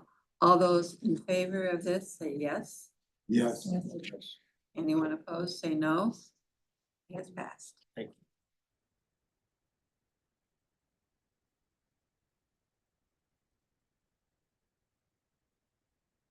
you. Moving on now to the youth member application.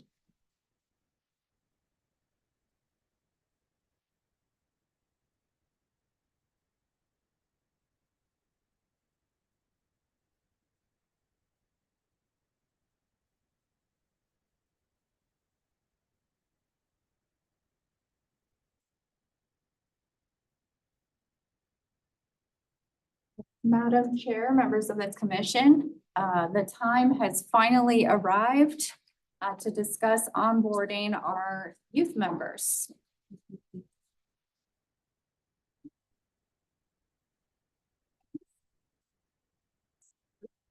Earlier.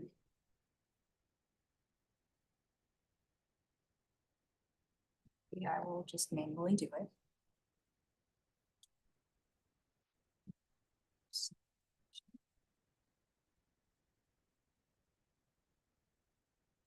I apologize, there are technical difficulties.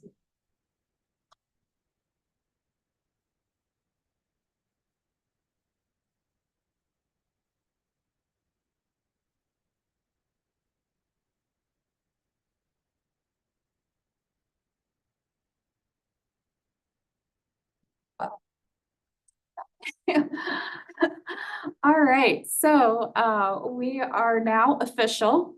An ordinance has been adopted, and this commission may now add up to 2 youth members to its ranks. Commission liaisons may vote, and I've been hearing you exercise it.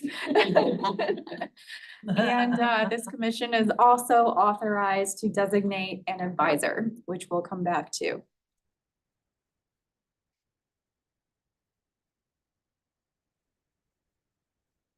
So we're going to start with our youth members. I've been working hard to put together a tentative timeline for onboarding our youth members that will hopefully correspond with what makes sense in terms of the school year, the summer, and what will work for this commission as well. So basically, tonight's meeting kicks us off. I'm looking for your approval on this application process, as well as the youth member application itself, which is included in your packets. Then it will go to City Council for review at its February meeting. And then after that review, we'll get to work advertising the positions in a whole bunch of places. I'm going to direct email all the different schools in Wildwood. I'm going to make sure to touch base with the homeschool coordinator. I'm going to make sure that our social studies coordinator with Rockwood is notified so we can send it out to all the history teachers. And make sure we get a lot of traction, a lot of interest, hopefully, from some targeted folks. Is this something that the students might get college credit for doing? I don't know if they would get college credit because we did limit it to high school students, so But it, I mean, like a lot of times they have the advanced classes, you know, like an AP class or something. it could potentially help them with those classes. Like I know in student government, sometimes they have like a civic component and things of that nature. Right. We would certainly assist them in whatever they need to complete those requirements, whether it's service hours or whether it's something of that nature. Yeah, and what you saying, service hours could help, hopefully also help with the credits they would get towards that funding that they get with like, what's it called? It's like $6,000 to get on college funding for doing community service. Yes, we would make sure that anything that we can do to help them, given that they will not receive, a financial stipend, we'll certainly make it worth their while. I know with student Route 66 task force members, I'm still being listed as reference and writing them recommendations and getting them into college. So Nice. I promise you, I am giving back. And also, many of our students in Route 66 were getting, they had to do a service for their honors classes. Yes, for National Honor Society. National Honor Society. Right. So. Yeah. They build that, and that's something they can go on Mm-hmm.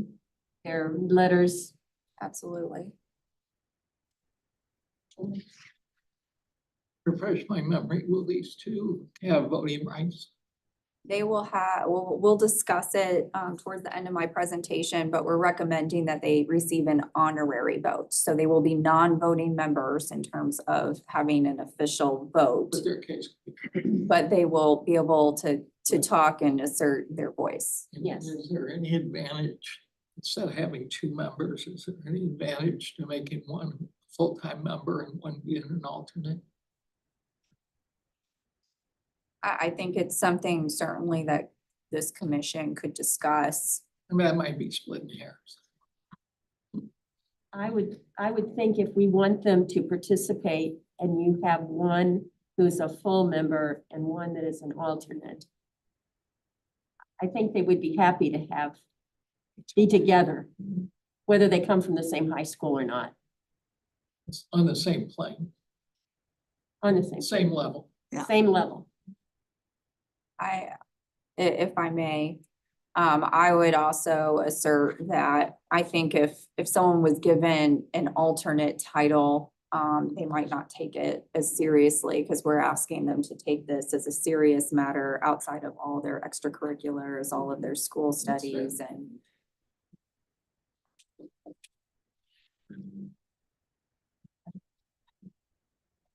Shall I continue or do you want to discuss that further?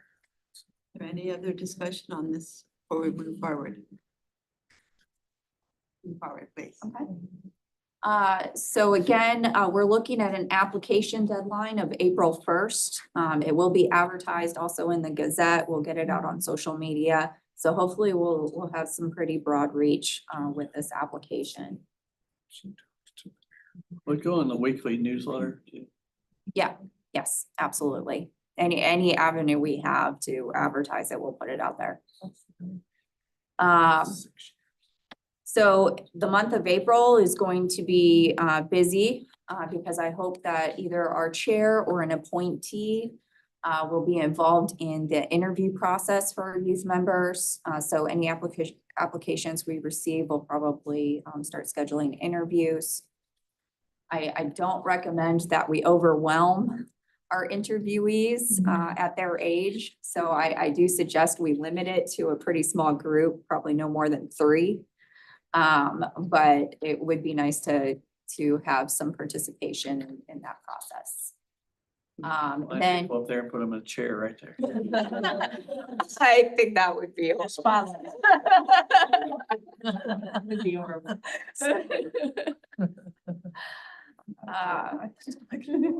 So the interview committee will then make a recommendation to this commission at its April meeting. This commission will endorse said candidates and then we will recommend them to the mayor, who will then appoint them at the next city council meeting. We will ask the youth members to be present and hopefully we'll have some ceremony associated with it. Because I think, again, it's all about making them feel like this is a really important thing for them to do. And just get it started right. We'll schedule an orientation between the month of May and June before their first meeting. And then their very first meeting with the commission will be June 2024. So this summer. As they'll have a summer with the commission and then a school year term, and it will end at the end of the school year. And you said a year and a half they would be doing this? It would be a summer and a school year, so just Summer one and a year. school year. 1 year. So what age would you be taking them in at that summer for that year? At the time of appointment, they must be 13 to 18. 13 to 18? Yes. 13 is usually in middle school. Yes, but we also added language that they have to be in the 9th through 12th grade, Okay. or going into 9th grade. That's what we would accept.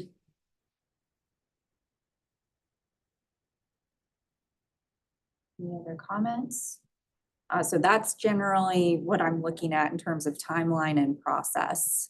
Is there any adjustment to the process? You stuck on 2 instead of 1. I would say it would largely depend on what applications we receive. If the two candidates stand out, then maybe we have two. If one candidate stands out, maybe we have one, but just to piggyback off of Ms. Broyles' comments, and I agree with them because I come from that education background. I think it's all in the name of not intimidating the one.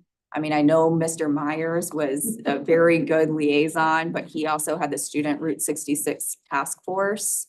So he had a peer group the entire time he was participating. That worked very well. It did. So that's why I think two makes a lot of sense, just in terms of comfort level and Yes. them feeling like they can talk at our meetings. How long will their term be?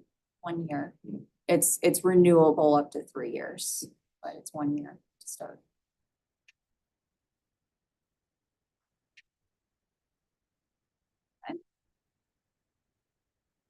So some things I want us to be thinking about, we don't necessarily have to settle on anything yet. But as we plan on onboarding our youth members, I do think it would be helpful to have a mentorship component.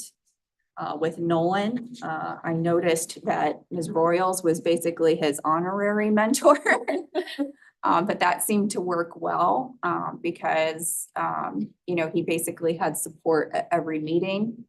I think it would be nice if, you know, a commission member volunteered to be, you know, kind of a one-on-one mentor for one of the youth members. So just be thinking about whether you would like to be a mentor.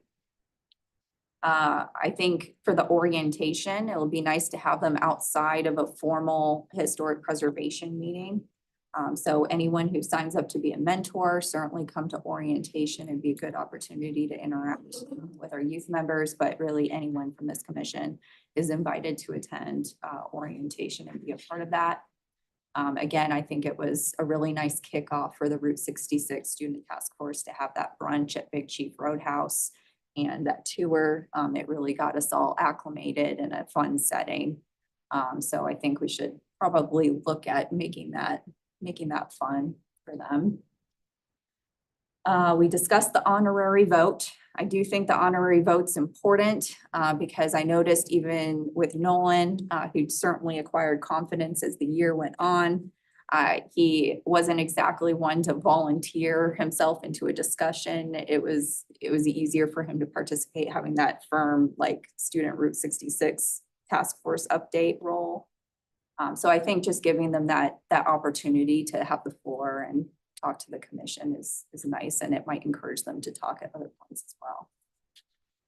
And then finally, I'm just asking for this commission's ideas, because I know there's some other educators in the room and you might have some ideas of how to. I don't know how many of our commissioners have seen what you have put together for the new people coming on the commission. In that notebook that you developed, it's wonderful. And I would hope that that would be continued for the one coming on board. Absolutely. Yes. Yeah, because I think it just acquaints you with everything we're working on.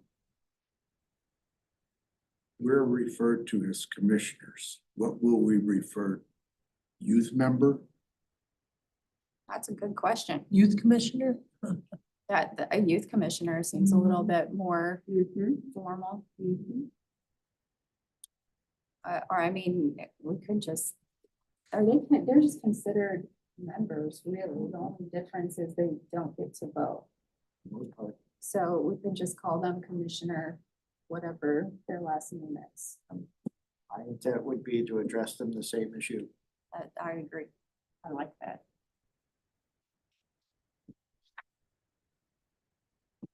All right.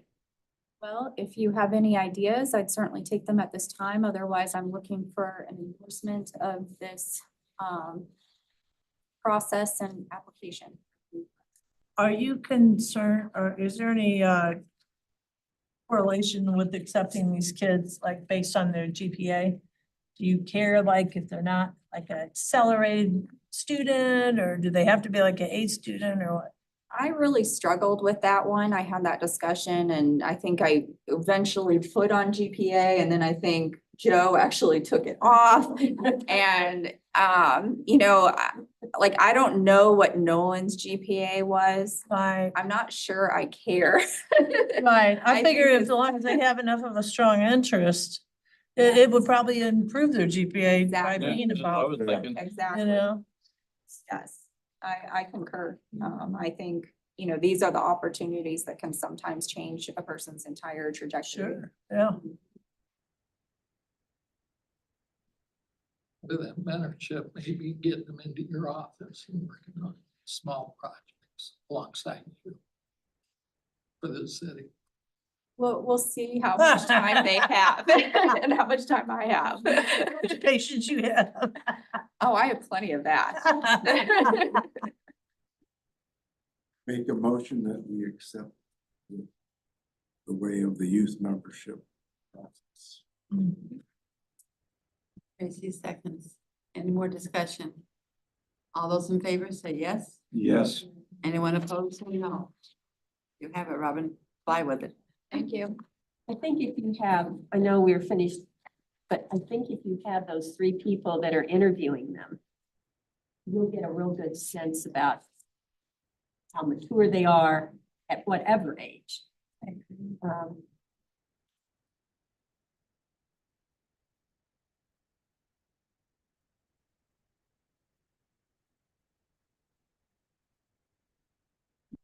Bylaw revisions.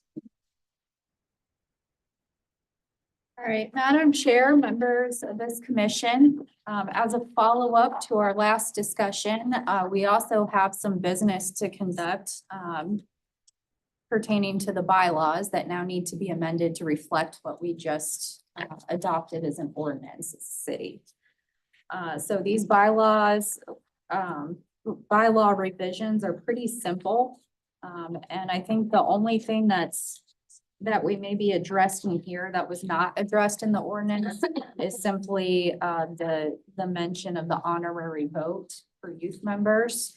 But otherwise, we were updating the language, I think, pretty consistently with the ordinance itself. Is that your take on it? So hopefully you've had a chance to look at it.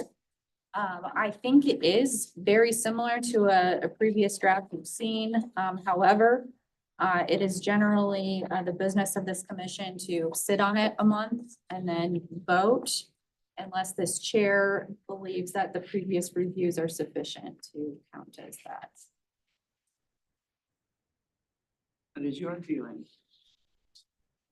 And if we've discussed it enough, and we should vote, or we need to sit on it. I believe it is up to you, Madam Chair. Madam Chair, if you would allow me just to make a couple of comments. First, the ordinance is the tree, so the fruit can't fall far from it. And so from that perspective, Robin and I were careful that we managed the language in the bylaw to reflect what the council had approved. And then secondly, the sooner we pass the bylaws, the sooner we get Mr. Scott on.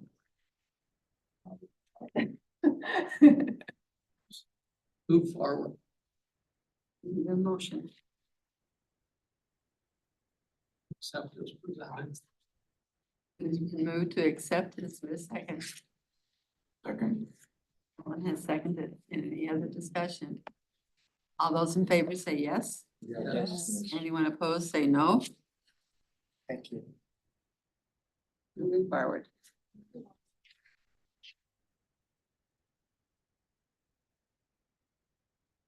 Work program. All right, Madam Chair and members of this commission, we do have unfinished business from December.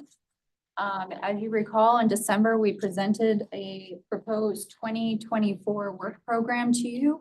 And then we said that you could sit with it for a month or so and provide any feedback so that we could make revisions at this meeting and adopt, hopefully. So at this time, if anyone from this group has any recommended revisions to what has been proposed, we'll certainly take them. Otherwise, we are looking for action to adopt this 2024 work.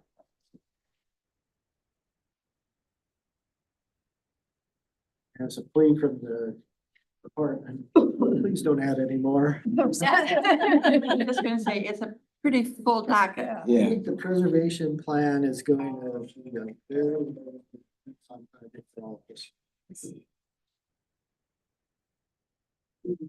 A pretty full docket, but I don't see anything that we need to scratch off of it either. I agree.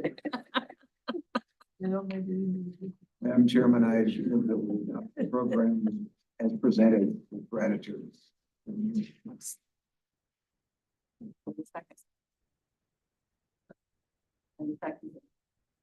Any other discussion on it? I would just like to say thanks to you, Joe, and anyone else who's been working on this. You've been taking a lot of your time and effort and thinking to get this all together. We appreciate everything that you do for us. So, all those in favor of adopting this, say yes. Yes. Anyone opposed, say no. Thank you. Thank you.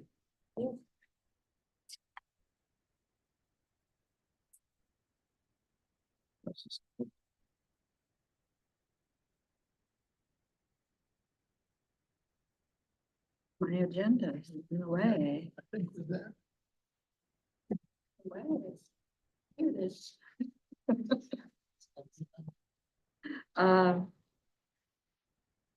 Move forward with the update. Do we have any updates to talk about? I have just one. I believe most items we've touched on this evening already, but I just wanted to let you know that the Wildwood Historical Society trustees did vote to move forward with a National Register nomination for the Henkin Place. And the department is currently working with the Wildwood Historical Society towards that nomination. We're starting with an eligibility assessment that we'll submit to SHPO. Okay, very good, thank you.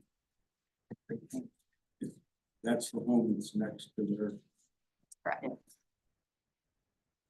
Where they originally had the second floor as their society office or whatever you want to call it. What do they hope to achieve by that So title? So with the National Register title, that would open the door then for grants and funding and things of that nature. Okay, election of officers. We have slides.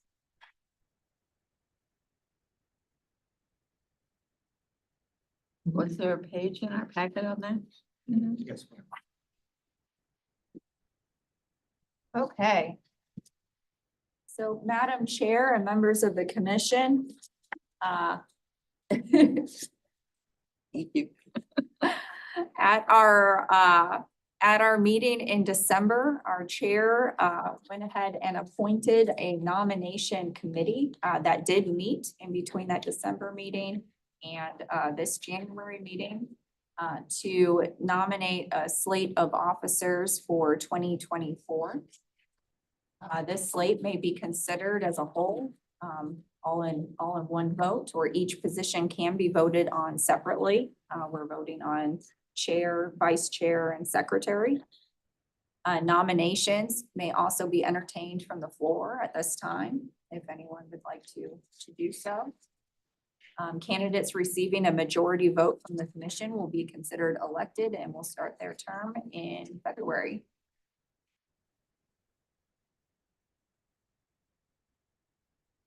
And to give you the report from our nomination committee. Our nomination committee, after considering things such as term expirations and other factors, decided that they would like to go ahead and stay with our current chair, vice chair, and secretary, with the caveat that if any of those individuals were to leave the commission for any reason before the end of their term, that Chris Hammond would fill in as that position at that time. Secret ballot. No. Yeah, can I just make a motion that we accept the slate as presented? Yes. That's what I'm doing. Seconded. Further discussion, any further nominations? Okay, all those in favor in accepting the slate as presented, say yes. Yeah. Yes. Anyone opposed, say no. And applause. Good looking group over there. Thanks for staying on. Yes. That's the inauguration ball. Yeah. But we're not done. So more work to do. Have other important business to conduct. Would this commission at this time wish to exercise its authority to designate an advisor? I would recommend that we do that. And I recommend that it be Mr. Steve. Thank you. Tracy seconds. I second that. Tracy already did. Oh, somebody else did? Oh, you did? I did it. He's sitting behind me. I have to watch my back. So I- Would like to do it, wouldn't you? Yes, Yeah.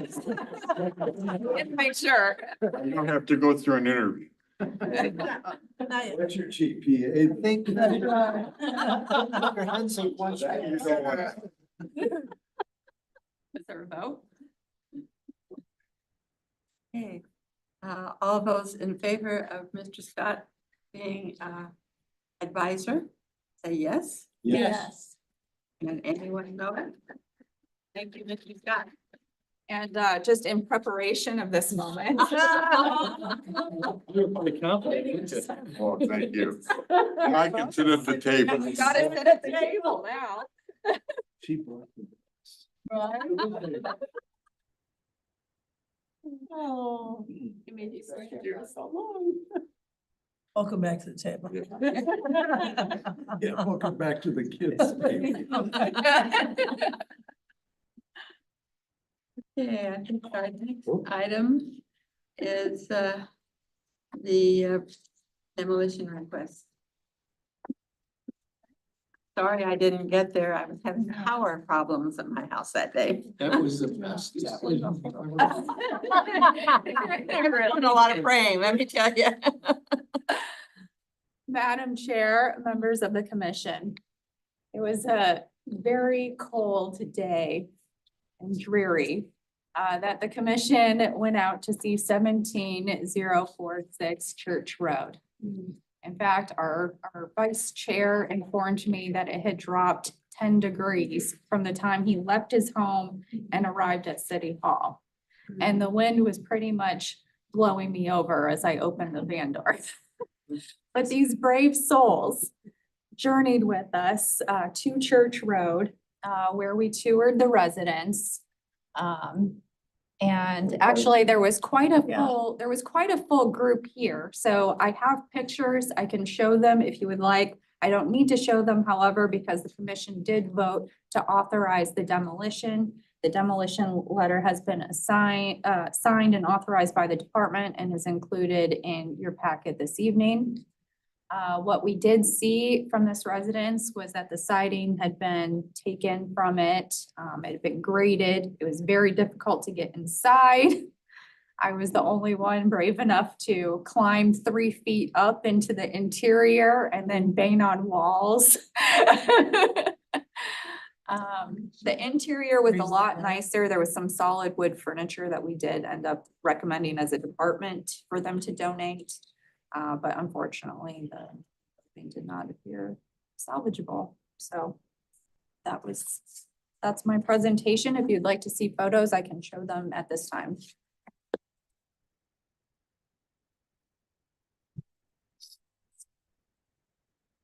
Thank you. Thank you.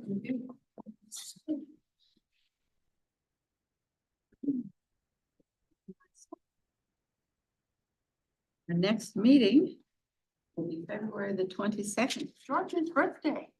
Hey. Happy birthday. I'll ask Robin to see if she can find wigs for all of us. I have one. I should have known. I can come as Martha, but I don't think I will. Are you sure? Cause I really enjoy those types of meetings. For the 100th anniversary celebration of my DAR chapter, I was chairman of the committee, and I had a dress made and had a white wig. And we had the JROTC group from Rittner High School as a color guard. And we'd had them many times before. And I walked up to welcome the advisor, and he was very formal. But Sergeant, he didn't recognize me. Wow. But I've worn it several times, but not in February. I liked when you came as a tree. Yeah. And our state representatives thought you were a statue, is what they told me. They were like, what an interesting sculpture, and then you moved. I hadn't heard that. That's fine. Never know what's going to happen. I try to be professional. But you know, a tree is a very important part of Wildwood. Yes, it is. It is. I was feeling very bright. And I'm feeling very proud tonight to say thank you for, again, putting faith in me to carry us forward. We have a lot of work on our plate for the next year. But it's exciting. It's exciting the things that we can do. When I think about other communities that don't have a group like this, and they don't have the support of their community, it's so very sad. And I'm so proud of Wildwood for the support that they give to us and the thoughts that they have in Councilman Tracy here with us tonight. The emphasis you put on the history of our community is so important. And it's just so wonderful to have the support. And we thank you very, very much. So thank you also. It's a new year. It's an opportunity to think what the year is going to bring for us. And it's a new beginning, fresh start. And I think we're on our way for getting a lot of those fresh starts going tonight and all the things that we have approved. So thank you very much. We do appreciate it. Is there any other business to come before us this evening? Just welcome, Mr. Scott. Glad to have you back. Thank you. Maybe I it's not- appreciate it. Thank you for inviting me. I've really enjoyed doing this. It's just, I don't need the vote. I just like that. Express my opinion. That's what's important. So, We know the And it is important. withdrawal pains that you've had since. It's serious, because it becomes such a part of us Yes. that when your time is up, you go, but I have more I want to do. yeah. No, that's So true. we're glad to have you on board. We appreciate all that you offer to us. Well, I enjoy it. I don't want to be too obtrusive, but I like to talk. One other comment, I've often thought, yeah, boy, it'd be nice to have some public here. Well, I went to the planning and zoning meeting, commission meeting Get some the other public there. night. Plenty of I'm glad public there, huh? I'm glad we're here, Yeah. so. Thanks, two of us. Do we have a motion? for adjournment? Yeah. Madam Chairman, I move we adjourn. Is there a second? Second. Been moved and seconded that we adjourn. Is anyone opposed? No. We are adjourned. Thank you all. Thank you. You. Meeting outside.